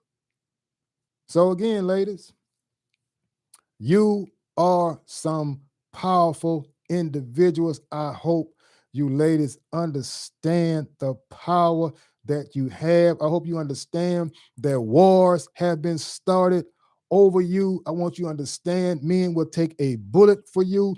I want you to understand men will walk over hot coals for you. We will run through a brick wall for you. Yes, we will. I promise you we will. But it all starts with you ladies up here. Number one, knowing your female leverage. Number two, a vetting process in place that's going to make that man compete for you. I know some of you ladies are like, man, men don't compete anymore. Pops, that's back in the old days. No, yes, they will. And I'm pretty sure if you take inventory, some of you ladies take inventory of your life, I'm pretty sure that you've met some men that competed for you, but maybe you just weren't attracted to them. And if you weren't attracted to them, guess what? Nothing wrong with that. Because at the end of the day, once again, we like what we like. And we don't like what we don't like. Can I explain it? Nope. But that's just how it is. And I think the majority of you will agree with that. We all like what we like. All right, the Earth Dad. Thank you so much. I appreciate that. The Earth Dad. Yes. My ex-husband kept his mask on. Oh, yeah. Yeah. Yeah. You got to keep the call-in number posted or write it in the description of the video. You know what? I apologize for that. I'm still trying to learn this. How this thing works. I apologize for that. 3, 4, 7. All right.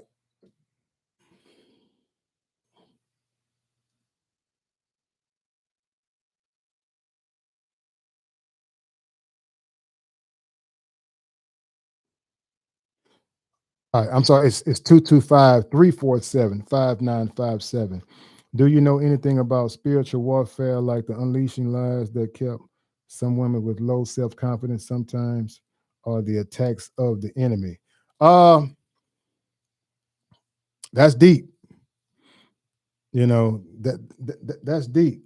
when we start talking about spiritual warfare, um, and that's a whole nother level.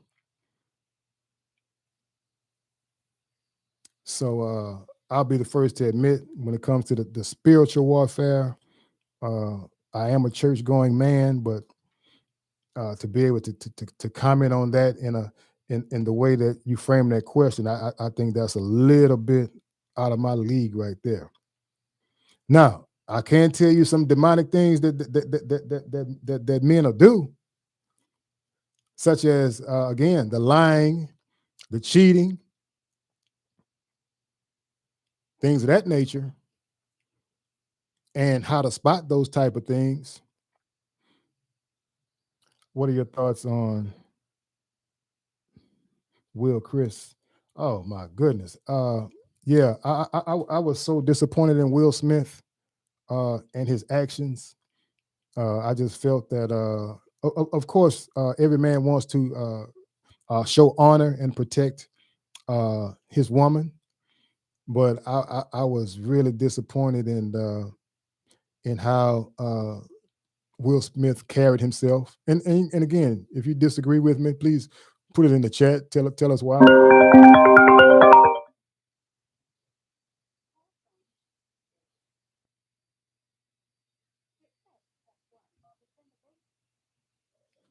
Yes, caller. Can you hear me?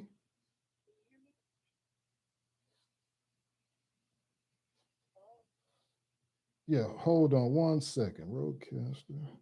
Yeah, can you hear me now? Yes. All right, excellent. What's your name and where are you calling from? Harriet from Kansas City. You said Kansas City? Yes. Wow, home of the best barbecue in America. You better know about it. Wow. Thank you for taking my call, first of all, though. I'm sorry, go ahead. Thank you for taking my call. Oh, no problem. Thank you for calling. What can I help you with tonight? Okay, so I'm 38, and I have not been in a relationship since 2014, simply because my upbringing and raising had number one, like a lot of African American families, has not allowed me to be around a lot of males, let alone upstandable males, right? Yes. So, and I've done a lot of self, I've did tons of work on me just to get me where I am today. Mm-hmm. And I put the question in the room about, how do you keep making mistakes? And they said, well, you gotta, get solitude and work on yourself. I've been working on myself since 2014. Excellent. So are you ready? I'm sorry.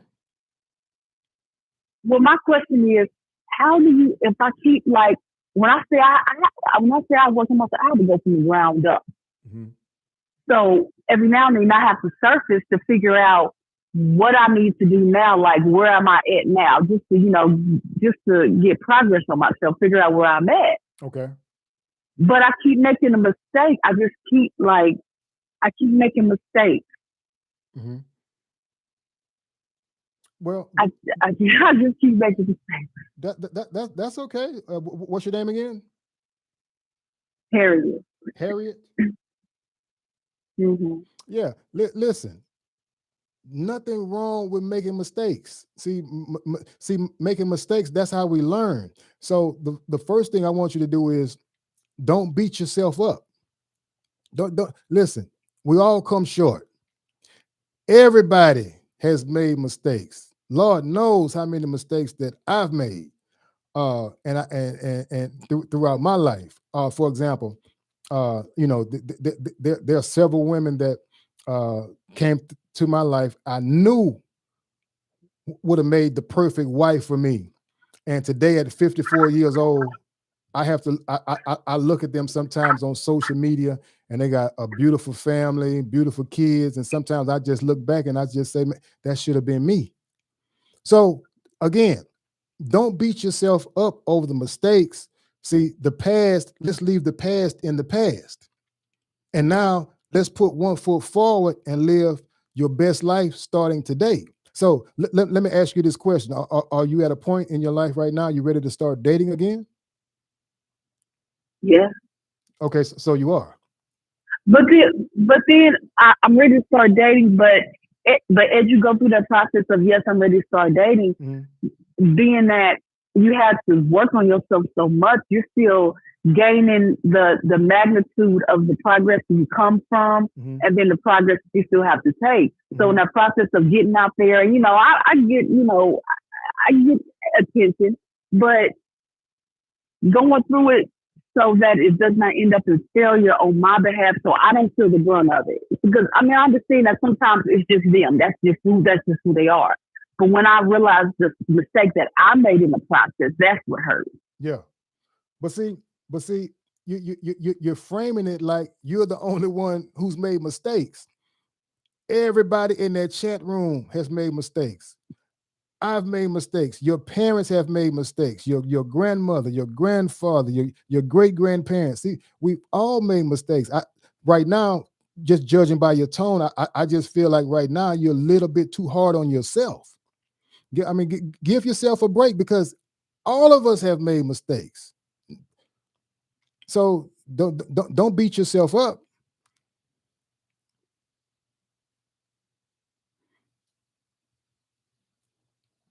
How do you step back? Because as a woman, we're naturally extrovert with our sense, our love, and our dedication, right? Yes.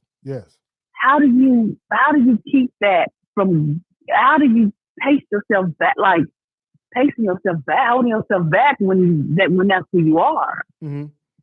Okay. Let me ask you this question right now. In where you are in life right now, do you feel that you need to take some more time to get yourself mentally adjusted, or do you feel right now that you've taken enough time and you're actually ready to start dating again? I feel like it's both. I feel like I need to readjust myself during the process, because I've done enough readjustment outside the process. I've done enough of putting myself on the sideline and just restructure myself. But there's also a step, and there's a rhythm, and there's a motion that you take while you're in the dating process that you have to learn how to maneuver and operate. That's the part that I'm not getting. Okay.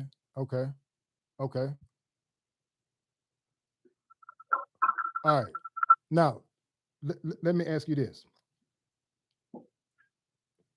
Do you feel that you have a vetting process in place to properly weed out the bad guys and elevate the men who are right for you? I feel like I'm developing it. Just be honest with you, I never thought of it in that way. So, and I've never really structured one. I've never really. That's unfamiliar. Okay. Like I just like, if I like the person, cool. If they show up to what they're supposed to be, fine. We can go as long. We can go as long as you go. You know what I'm saying? Yeah. But if you don't go, then I'm cool. Okay. All right. Let me just chime in on that, if you don't mind. Yeah. Okay. See, just my advice as a man. You see, you got to be very, very careful with that last statement that you made, because men, we are masters at becoming a chameleon. What is a chameleon? A chameleon is a creature that can adapt to any situation. See, depending on, I'm sorry.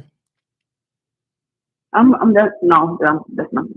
Okay, so depending on your likes, see, we will turn into an Academy Award-winning actor and adapt to the things that we think you like, or anything that we think will get us closer to getting you in bed.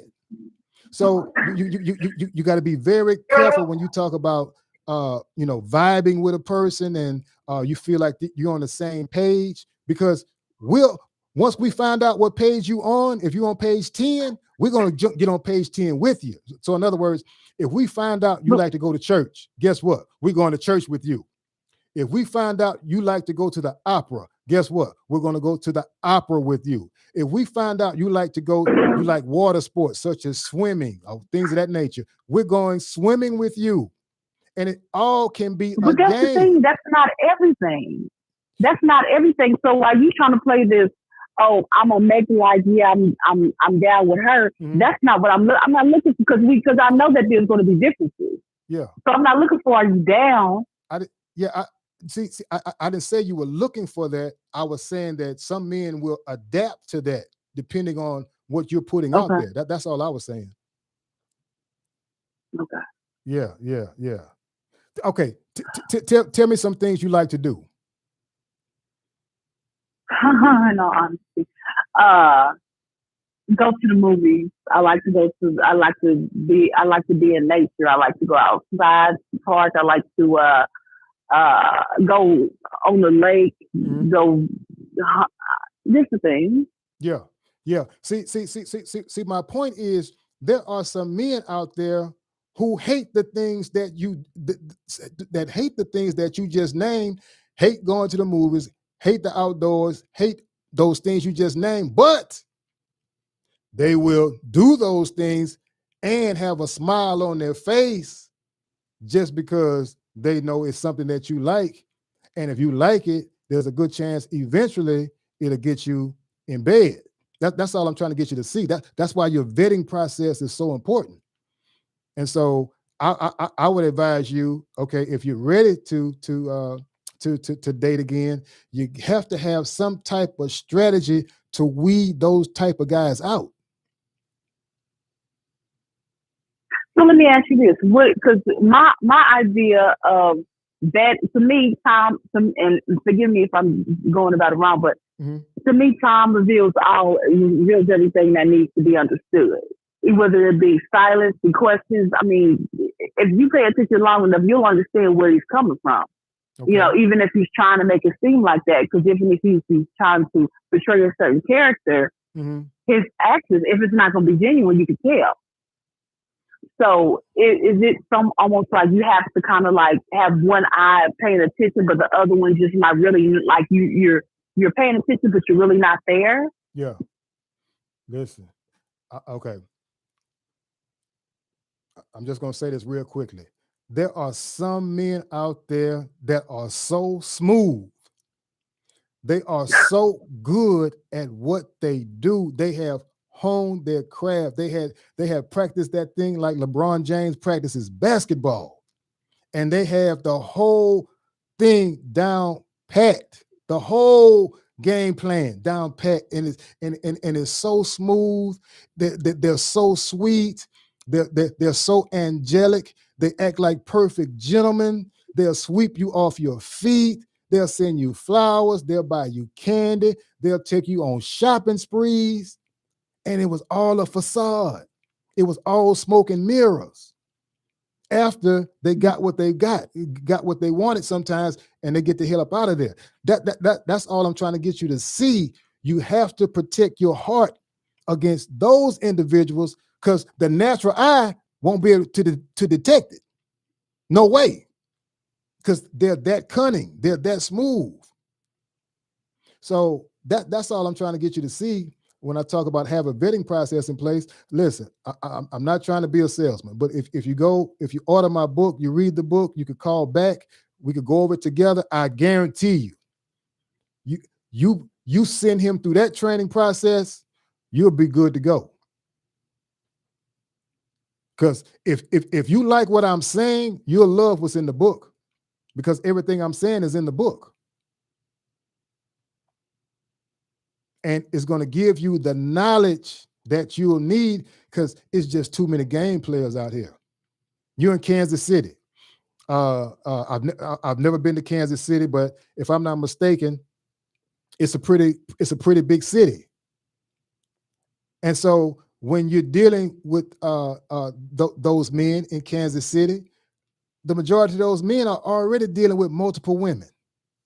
Not all of them, but the majority are dealing with multiple women on dating apps, on social media, the ones that they've met in public at the malls or wherever.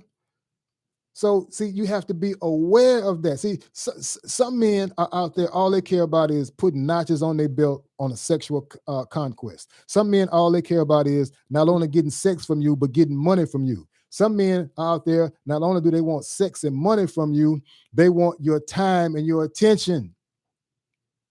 Sacrifice time away from your family, sacrificing time away from your friends. They want everything catered to them. They want you to cook for them. They want you to clean for them. Everything that you do. And if you start doing those things, what you'll find out is they're still not satisfied. So I'm just trying to get you to understand that those type of people are out there, but they come at you so smoothly and so cunningly, it's hard to detect. That's why you got to have some type of system in place to protect yourself from those guys. The same way your credit card company. You would consider your credit card company a horrible credit card company if I can just go online and put your name and your information in, and I can charge up things on your credit cards. You would say, what type of credit card company are you? You just let people steal my identity and just run up charges on my credit card? No, that credit card company is going to have a process, whereas the person is going to have to prove themselves that they're really you. The same way with your bank. The same way why some people move in a neighborhood with gated housing. The same way why some people put burglar bars around their house. They're trying to protect their what? Their valuables. See, you got to look at yourself as being a valuable commodity. And you got to protect yourself if you're a house with burglar bars. Or some people put security system with cameras all along that house. Some people, as I said earlier, will move in a gated community where you got to, in order to get into that community, you got to stop at that gate and show that the guard who you are. So that's what I mean. You got to have a process to make these men reveal who they are.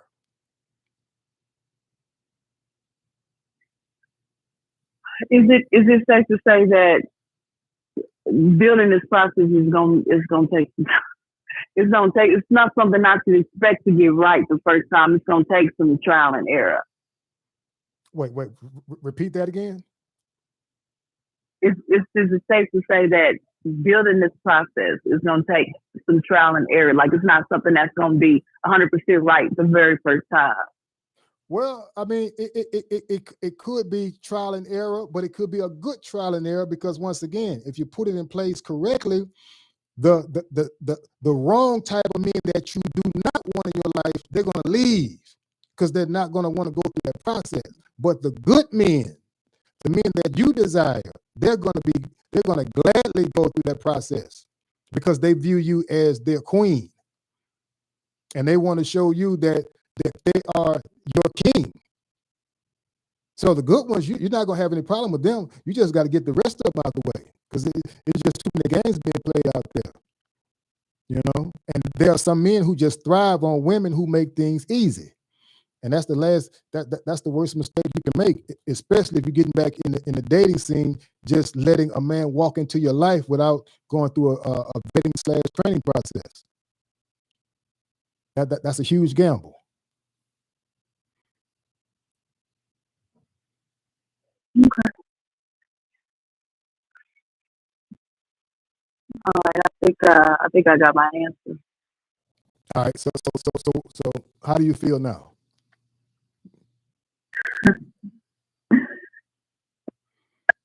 But it's gonna be all right. Oh yeah, it's gonna be all right.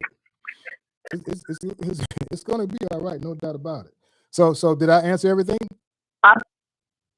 Yeah, I think that for a lot of men a lot of women are like me who don't even know where to begin with the man. A lot of them don't even know the language of a man.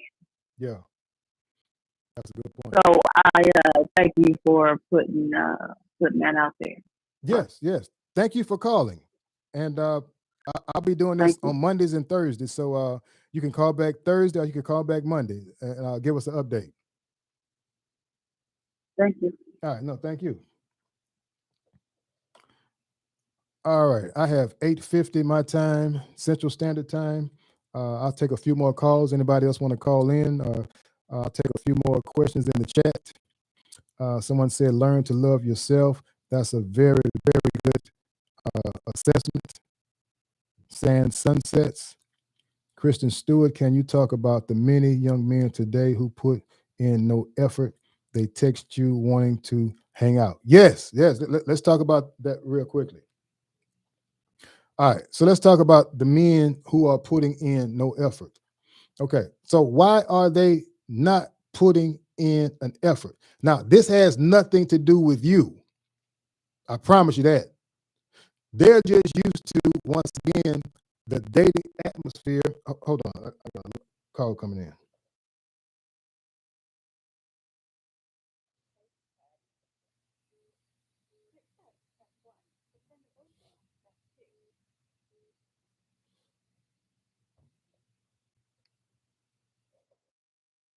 Yes, caller, can you hear me? Yes. Well, hello, good evening. How are you doing? Good. How are you? I'm doing good. Thank you for asking. What's your name and where are you calling from? My name is Janelle, and I'm calling from Philadelphia. Philly in the house, 76ers. All right. Yep. Yes, thank you for Okay. calling. What can I help you with? I've been looking at all of every single last one of your videos like a master class. Okay. So I got it down pat. I understand the process of vetting, right? My question is, once you get the guy to the point to where you're going back and forth with the email, is there at any time the woman reaches out first if there's been a dialogue going back and forth? I mean, so do you always wait for him to reach out? Or well, is there a period of time where you can start to reach out to him first? yeah. Okay. Or no? I'm sorry. Go ahead. No, I'm just saying, like, I'm just because I'm like, I hear your process, understand it, respect it. I think it's accurate. My question is just, when do you, as the woman, reach out so he knows that, okay, you're on board too? Like, what point does it change to where you can start to show interest and not just that you're trying to get data? You understand what I'm saying? Like, at what point in time is it okay to start showing, you say a good morning message as opposed to him doing it all the time? Like, when does it change over? When is it okay to start showing him that, okay, yeah, I've checked you out. You know, I like what I see. The data's coming back okay. When is it okay for you to start showing? Do you understand what I'm saying? Of course. Yes, I do. Okay. Now, let me answer that question. You can actually start showing him or reciprocating to him as early as you like. I recommend that you don't in the initial stages, at least until the maybe third or fourth date. And let me tell you why. Because I feel that it's important that you keep him in compete mode. That's why I said make sure that you send the small subliminal messages to him that you're interested. So, for example, if we go back when we in the initial conversation, okay, you first met him in the store, Walmart, wherever you met him at, the mall. Okay, first thing I advise you to do is either say maybe or perhaps. Why is that? Because maybe or perhaps lets him know that he has to do something to get your phone number. So when he says, "Can I get your phone number?" Maybe. So now he knows he has to do something. What does that do? That puts him in compete mode.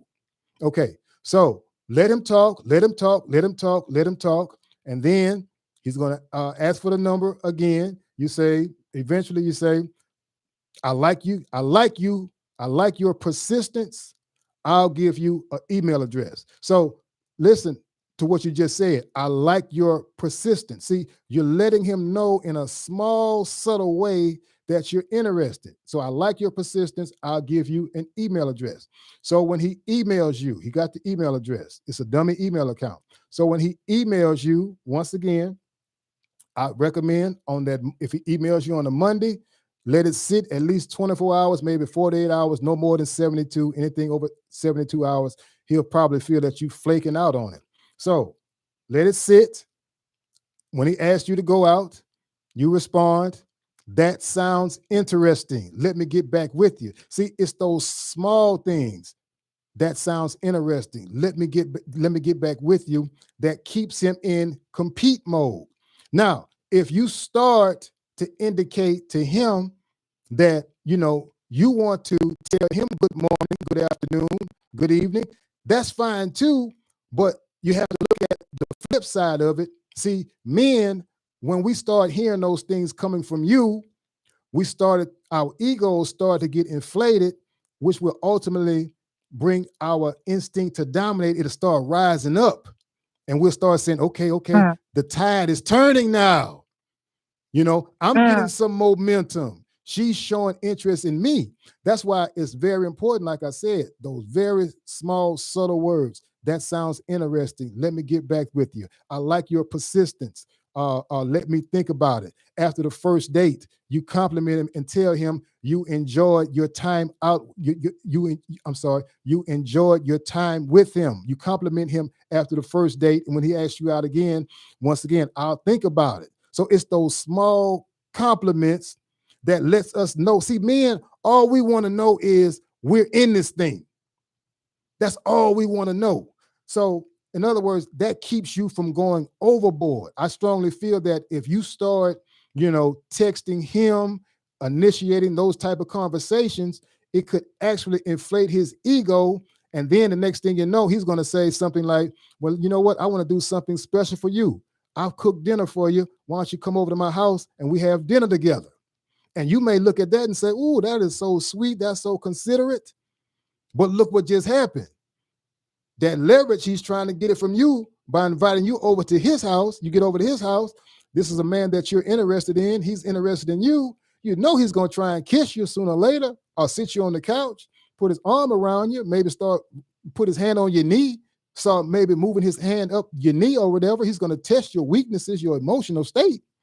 So it's those things that you want to stay away from. And you'll be surprised how those little bitty things, such as you initiating a conversation, and it may seem innocent to you, but men will pick up on that and we'll try and build upon those things. So as the old saying goes, an ounce of prevention is worth a pound of cure. So I just wanted you to be aware of that. But if you want to do that, that's fine. But I'm just giving you my perspective from a man's point of view.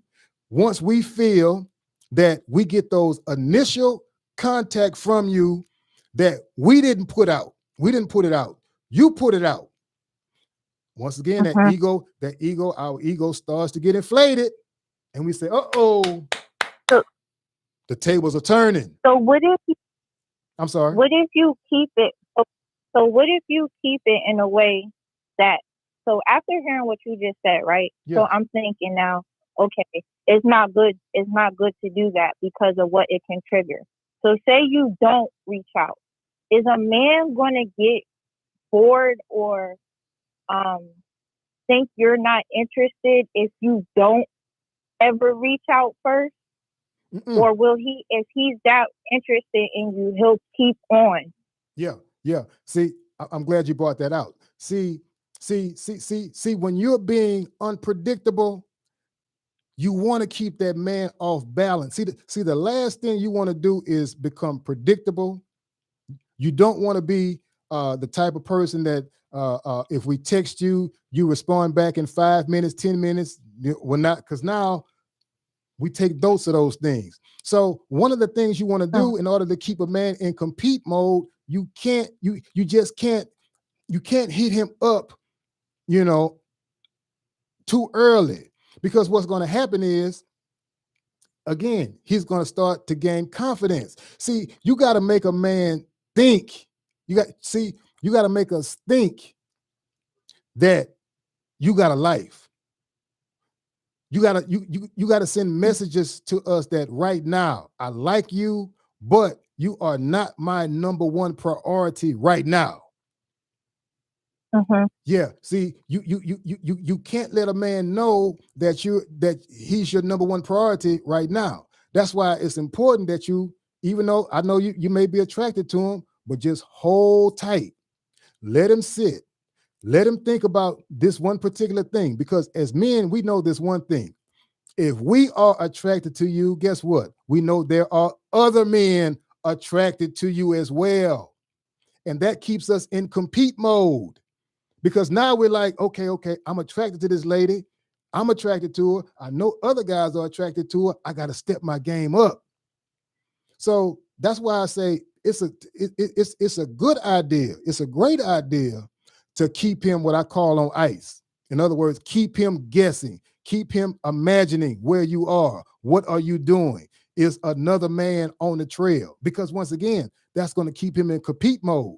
But if you answer, if you at his beck and call all the time, what's going to happen is eventually he's going to put you in his hip pocket, and he's only going to deal with you when he wants to be dealt with, or when he wants to deal with you. Did that kind of explain it in better? Yeah.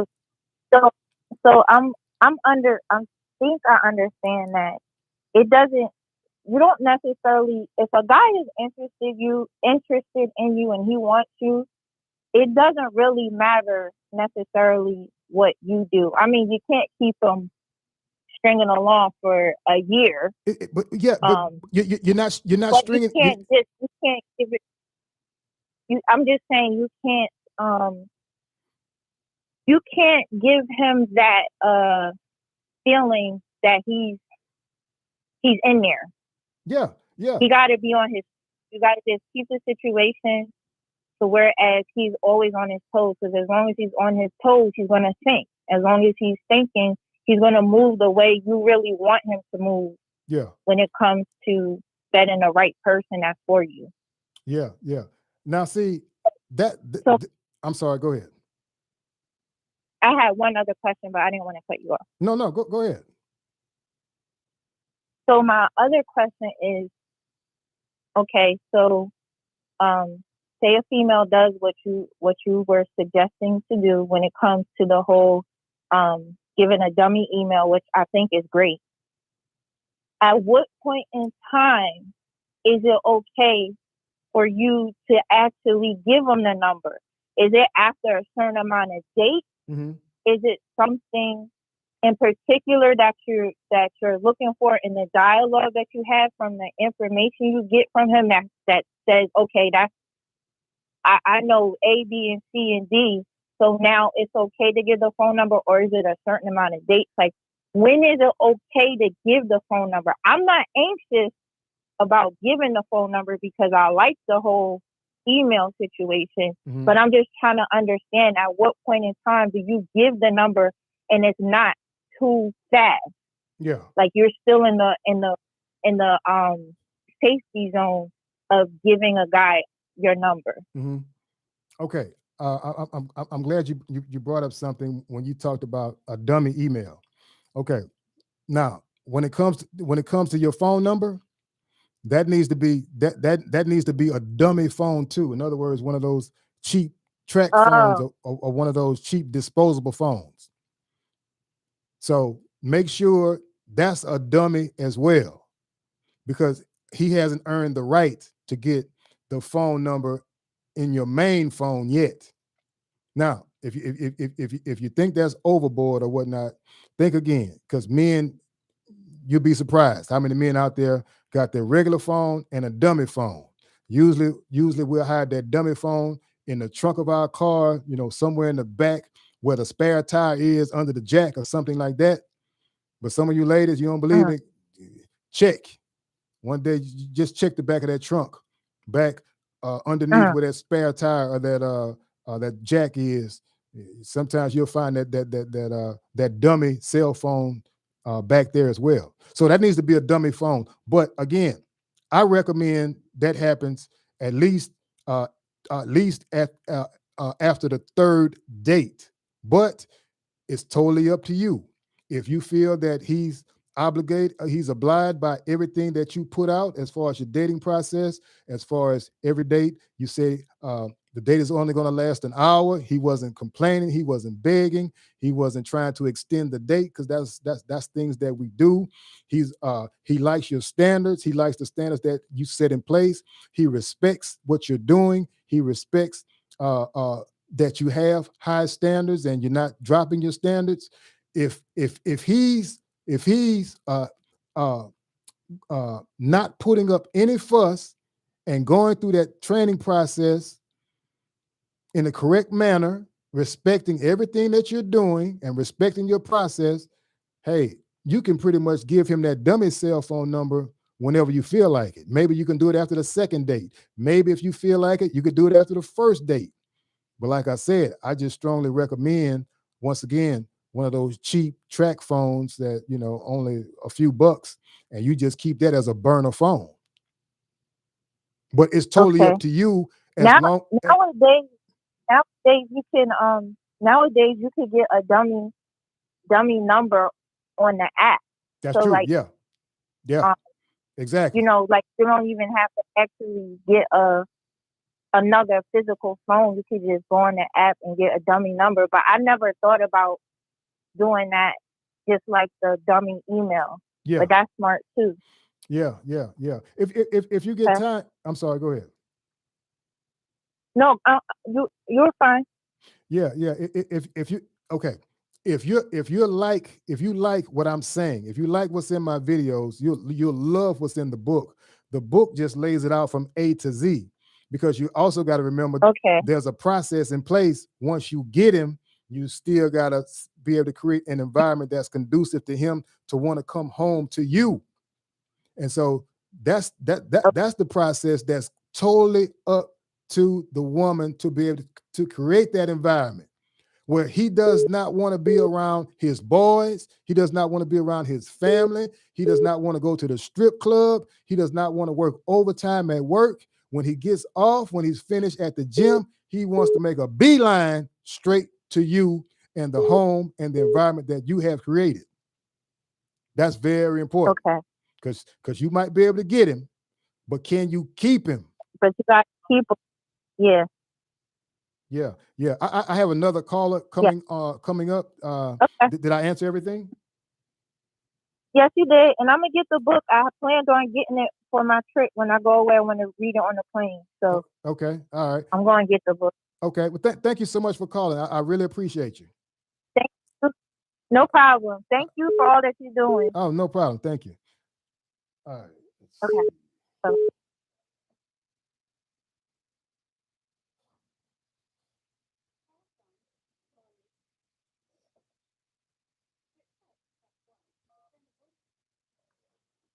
hello, caller. Can you hear me?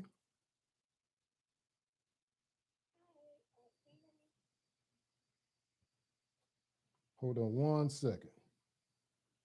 okay. Yeah. Can you hear me, caller? Okay. Yes, I can hear you. Yes. What's your name Can and you where hear are you me? calling from?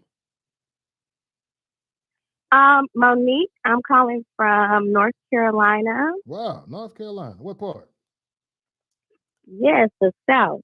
Yeah. Charlotte. Yeah. So I called in because I'm 30 years old. I'm 30 years young. Yes, ma'am. And I am very traditional because the way I was raised, and of course, I'm from the South, so the whole marriage before kids and having a provider man, I grew up like that. So I feel like now it's a little harder for me to date men my age because they're typically not like provider men.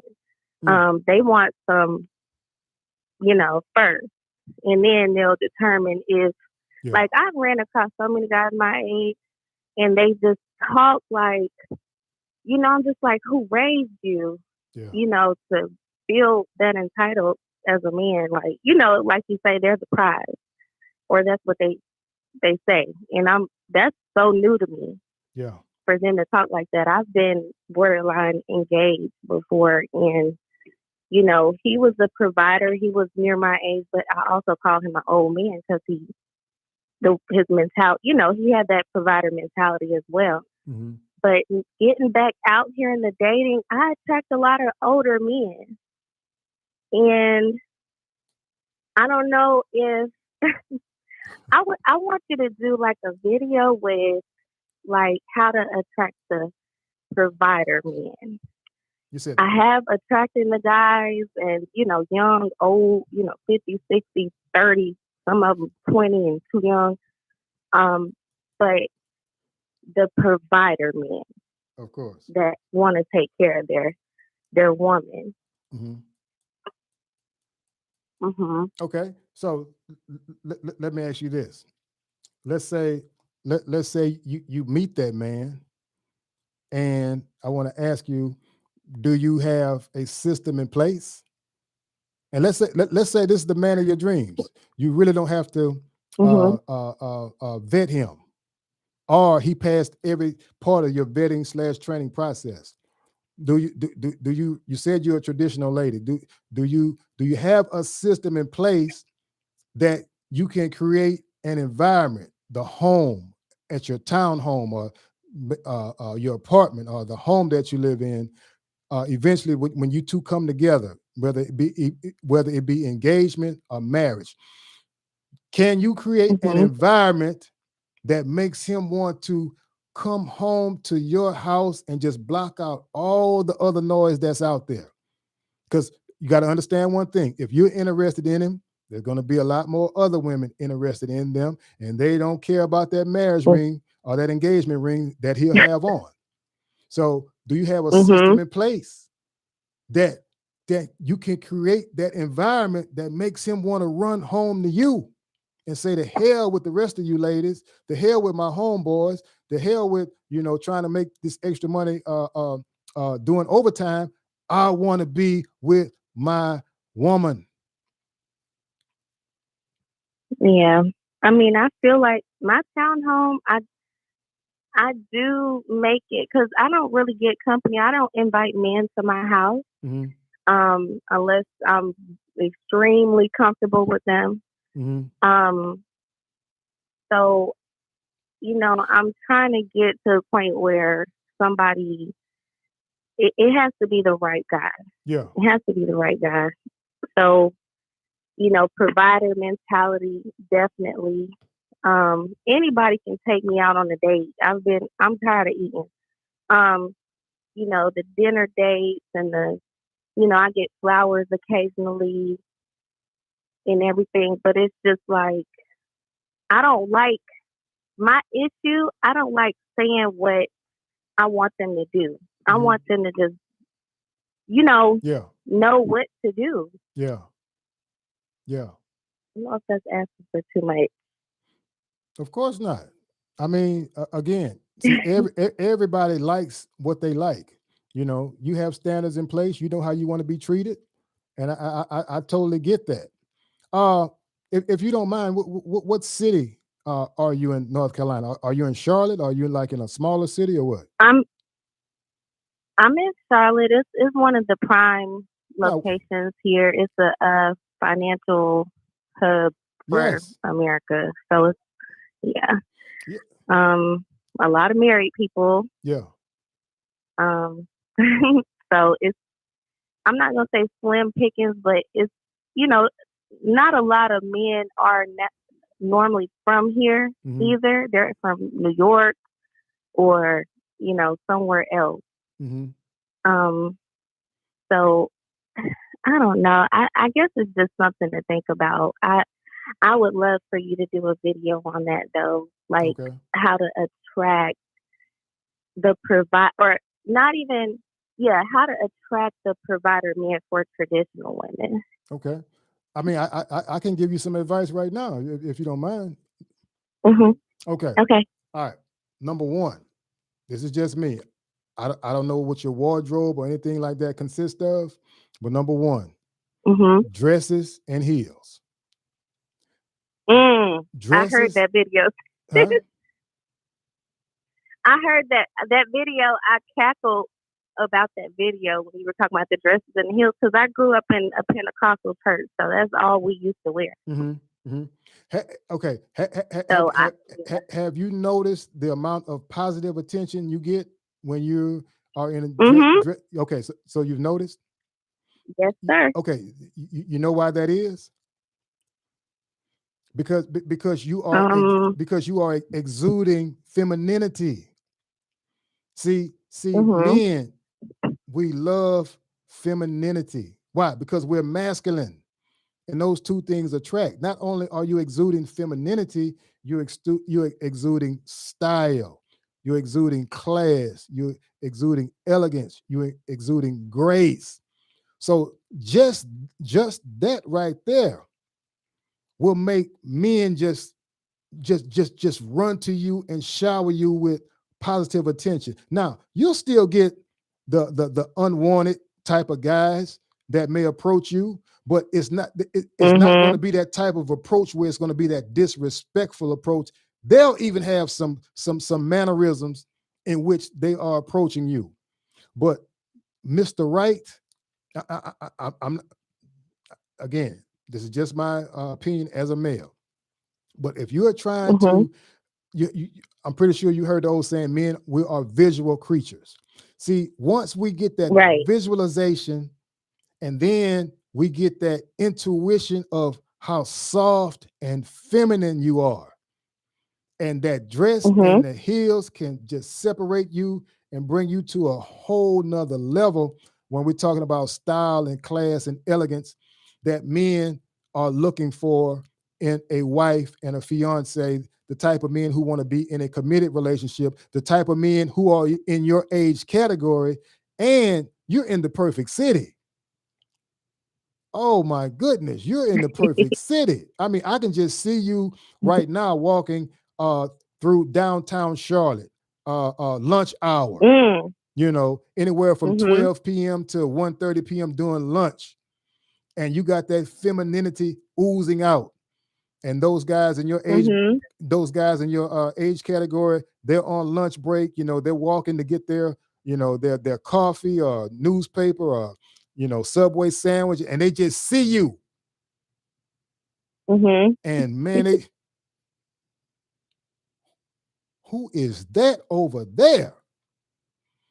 And young lady, that's all it takes. Because I guarantee you walk through downtown Charlotte a couple of times during the week during lunch hour like that, or you go to some, some places where, the nice young professional men are, and you're looking like that, you're oozing femininity and style and grace and class and dignity, all those things that men, we check off when we're looking for that wife material, that we're so proud and giddy to bring around our friends and show you off and bring you around our mother and say, Mama, I know you didn't like the other ones, but this one, I know you like her. And mama look at you and say, there you go, son. There you go, son. Now you pick a good one. So, a classy one. Yeah, yeah. Okay, well, thank you so much. I'm actually getting my dress ready for tomorrow. There you go. Okay. All right. Well, you have a good night here. You too. One more thing. Are you married? No. I'm like Teddy Pendergrass when he say taking the lumps and the bruises of all the men of a two-time loser. The only difference is with Teddy Pendergrass, he said he was a two-time loser. I'm probably about a 8-time loser. So, I'm just taking my lumps and bruises, You're very handsome. But okay, let me go. Have a good one. All right, you too. You do the same. All right, good night. All right, phone lines are open. Anybody want to call in? It's 9:19 on my time. I would love for you to talk about the lazy. Somebody said the lazy men. Wow. Yeah, men can be lazy, no doubt about that. All right, so I'll talk about that real quickly. Anybody phone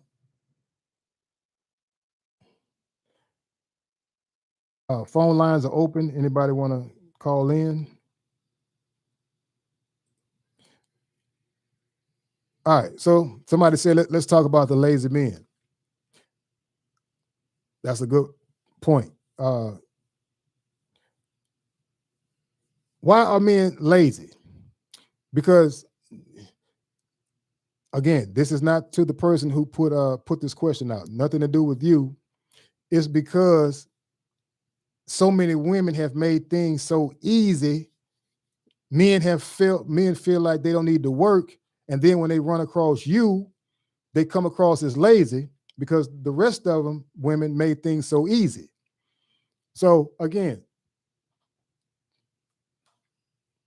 you'd be surprised of how so many ladies in today's world in the initial stages are just making things too easy for a man. You can't do that. Why? Because that instinct to dominate is going to rise up, and men, we just going to take, we're going to take, we're going to take, we're going to take, we're going to take, and we're going to take, and we're going to keep taking. And then as a lady, you may look around and say, well, wait a minute, I'm giving you all this whatever, and I'm not getting anything in return. And sometimes as men, we don't even think about it because we're so used to you giving, and we just take. And so we'll get so comfortable, we'll just say, well, that's just how it is. And then if you start to put up a fuss and bring it up, some men will just say, well, hey, listen, you put up with it all this time. Why are you complaining now? So that's why it's so important, ladies, to have a process in place to train men off the bat, the initial stages, exactly the first time you meet him. Because if not, we will turn lazy, no doubt about it. We will turn lazy. You're giving us food. You're giving us money. You're giving us sex. You're giving us your time and your attention and all these things. You're sacrificing. You're taking time away from your business to sow into our business, to get us situated off the ground, things of that nature. You got to be wary of those things. Because men, once again, that instinct to dominate, that's why I spend so much time on it in that book. It's there.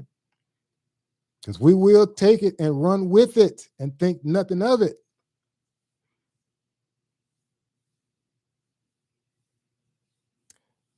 All right. Somebody said exactly. If we're honest, though, you have to listen. Don't read between the lines. Hey, amen to that. You got to listen. I'll get jealous. I don't know if you guys saw the video I posted about my mother and father, but well, it's too late for me to try and explain that whole situation. But again, if you get time, if you hadn't seen the video, if you go into my playlist, it's the only video that's going to have a black and white thumbnail. And that's a picture of my mother and father. That picture was taken around, I would say, 1959. Yeah, that picture is about 1959. But it's an incredible story of how those two got together because they were totally honest. I'm sorry, they were totally different. But when you get toward the end of it, I'm very candid about a discussion that me and my father had after being separated for so many years. I went to Chicago to look him up just to, forgive him because I had so much anger and poison and venom in me with him not being in my life. I knew I had to forgive him, but just for my well-being, even though he offended us, I didn't do anything to him, but I talk about the conversation that he had, and I had my conversation first. I laid it out on the table first, and then he came back and he unloaded on me. And one of the things that he unloaded was, I'll never forget, he told me exactly that he told my mother off the bat what type of man he was, and my mother chose to still get in that relationship. So that goes back to the question, the comment that somebody made, that you gotta, when somebody reveals to you who they are, you gotta take them at face value.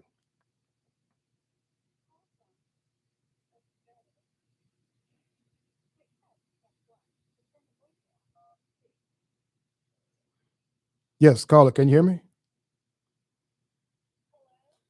Yes, can you hear me? Can you hear me?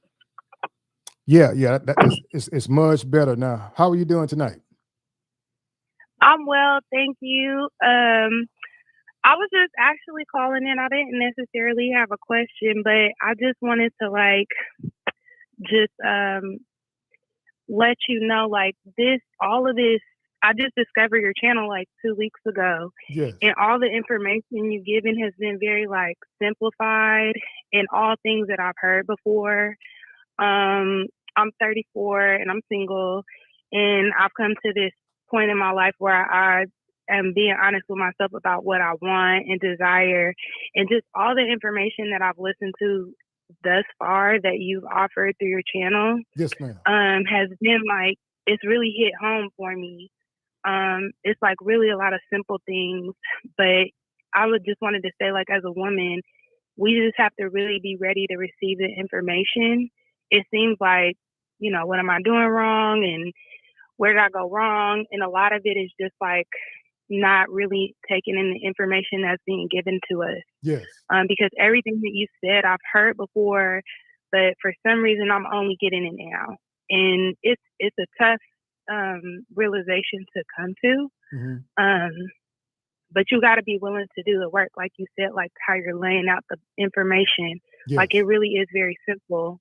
I didn't really have anyone to lay this out to me as a younger girl, and I wish I did. Mm-hmm. Because I do kind of feel slighted, but at the same time, I'm getting it now. And so now it's what do you do with the information? You put it to use, yes, or you just keep going through the same type of lessons. And I'm just taking that as the overall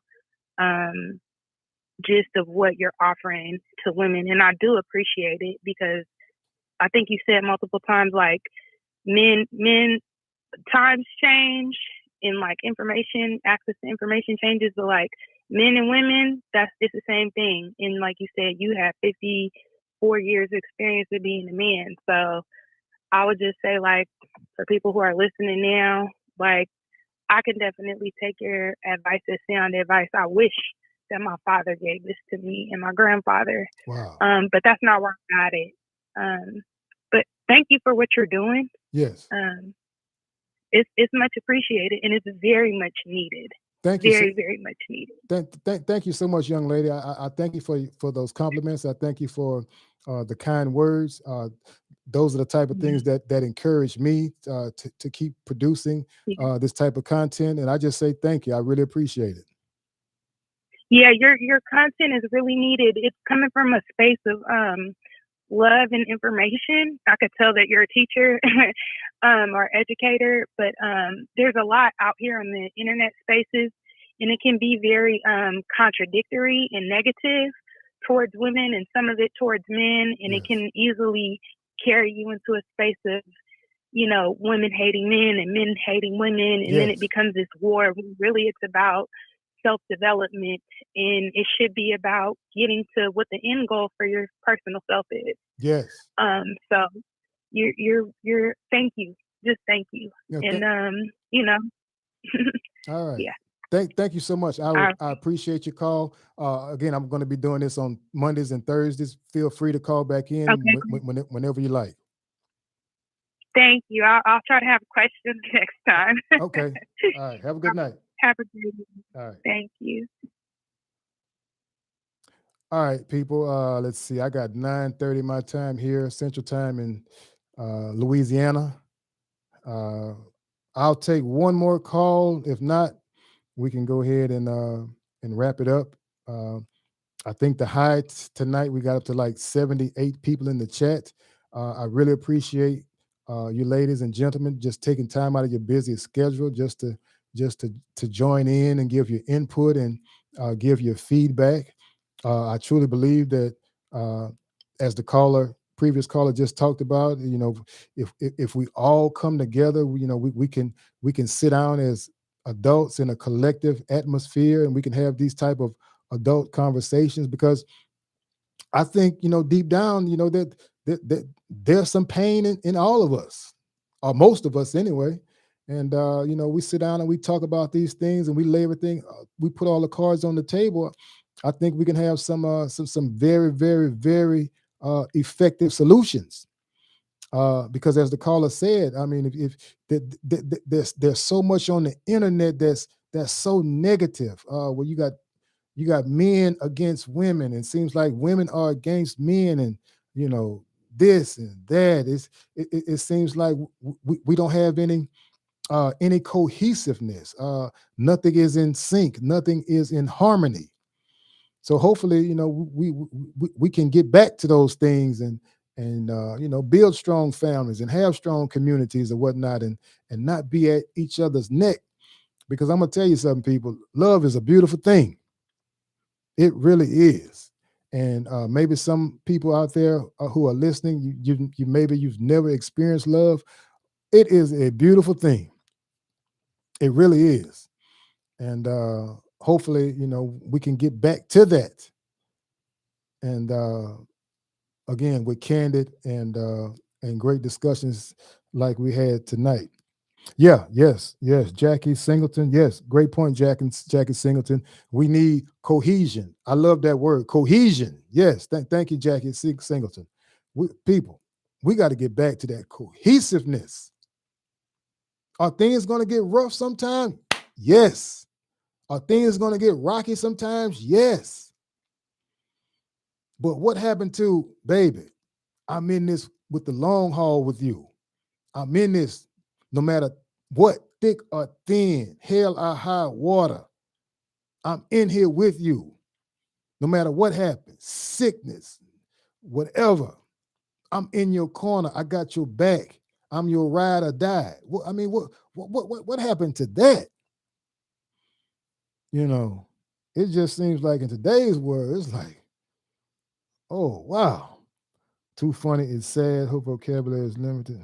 Wait a minute, I must have came in on the end of that. Okay, Miss Angie B said, yeah, what happened? That's what I say, Miss Angie B. What happened? I think he should be addressing the men, not the women. Well, they went out the door with the morals and values. Great question. Great comment. Great comment. All right, people. I've been on roughly 2.5 hours. I'm going to go ahead and end it. Once again, if there are no more phone calls, I'll go ahead and end it tonight. We'll pick this up on Thursday, 6 o'clock. I'm sorry, 7 o'clock my time, Louisiana, Central Standard Time. And if you missed Thursday, we can do it this time next week, Monday at 7 p.m. Thank you so much for tuning in. Once again, taking time out of your busy schedule to tune in. I really appreciate the comments. I appreciate the phone calls. I should be dropping some more videos later on this week, so stay tuned for that. Everybody have a great day, and I will see you on Thursday. Ciao.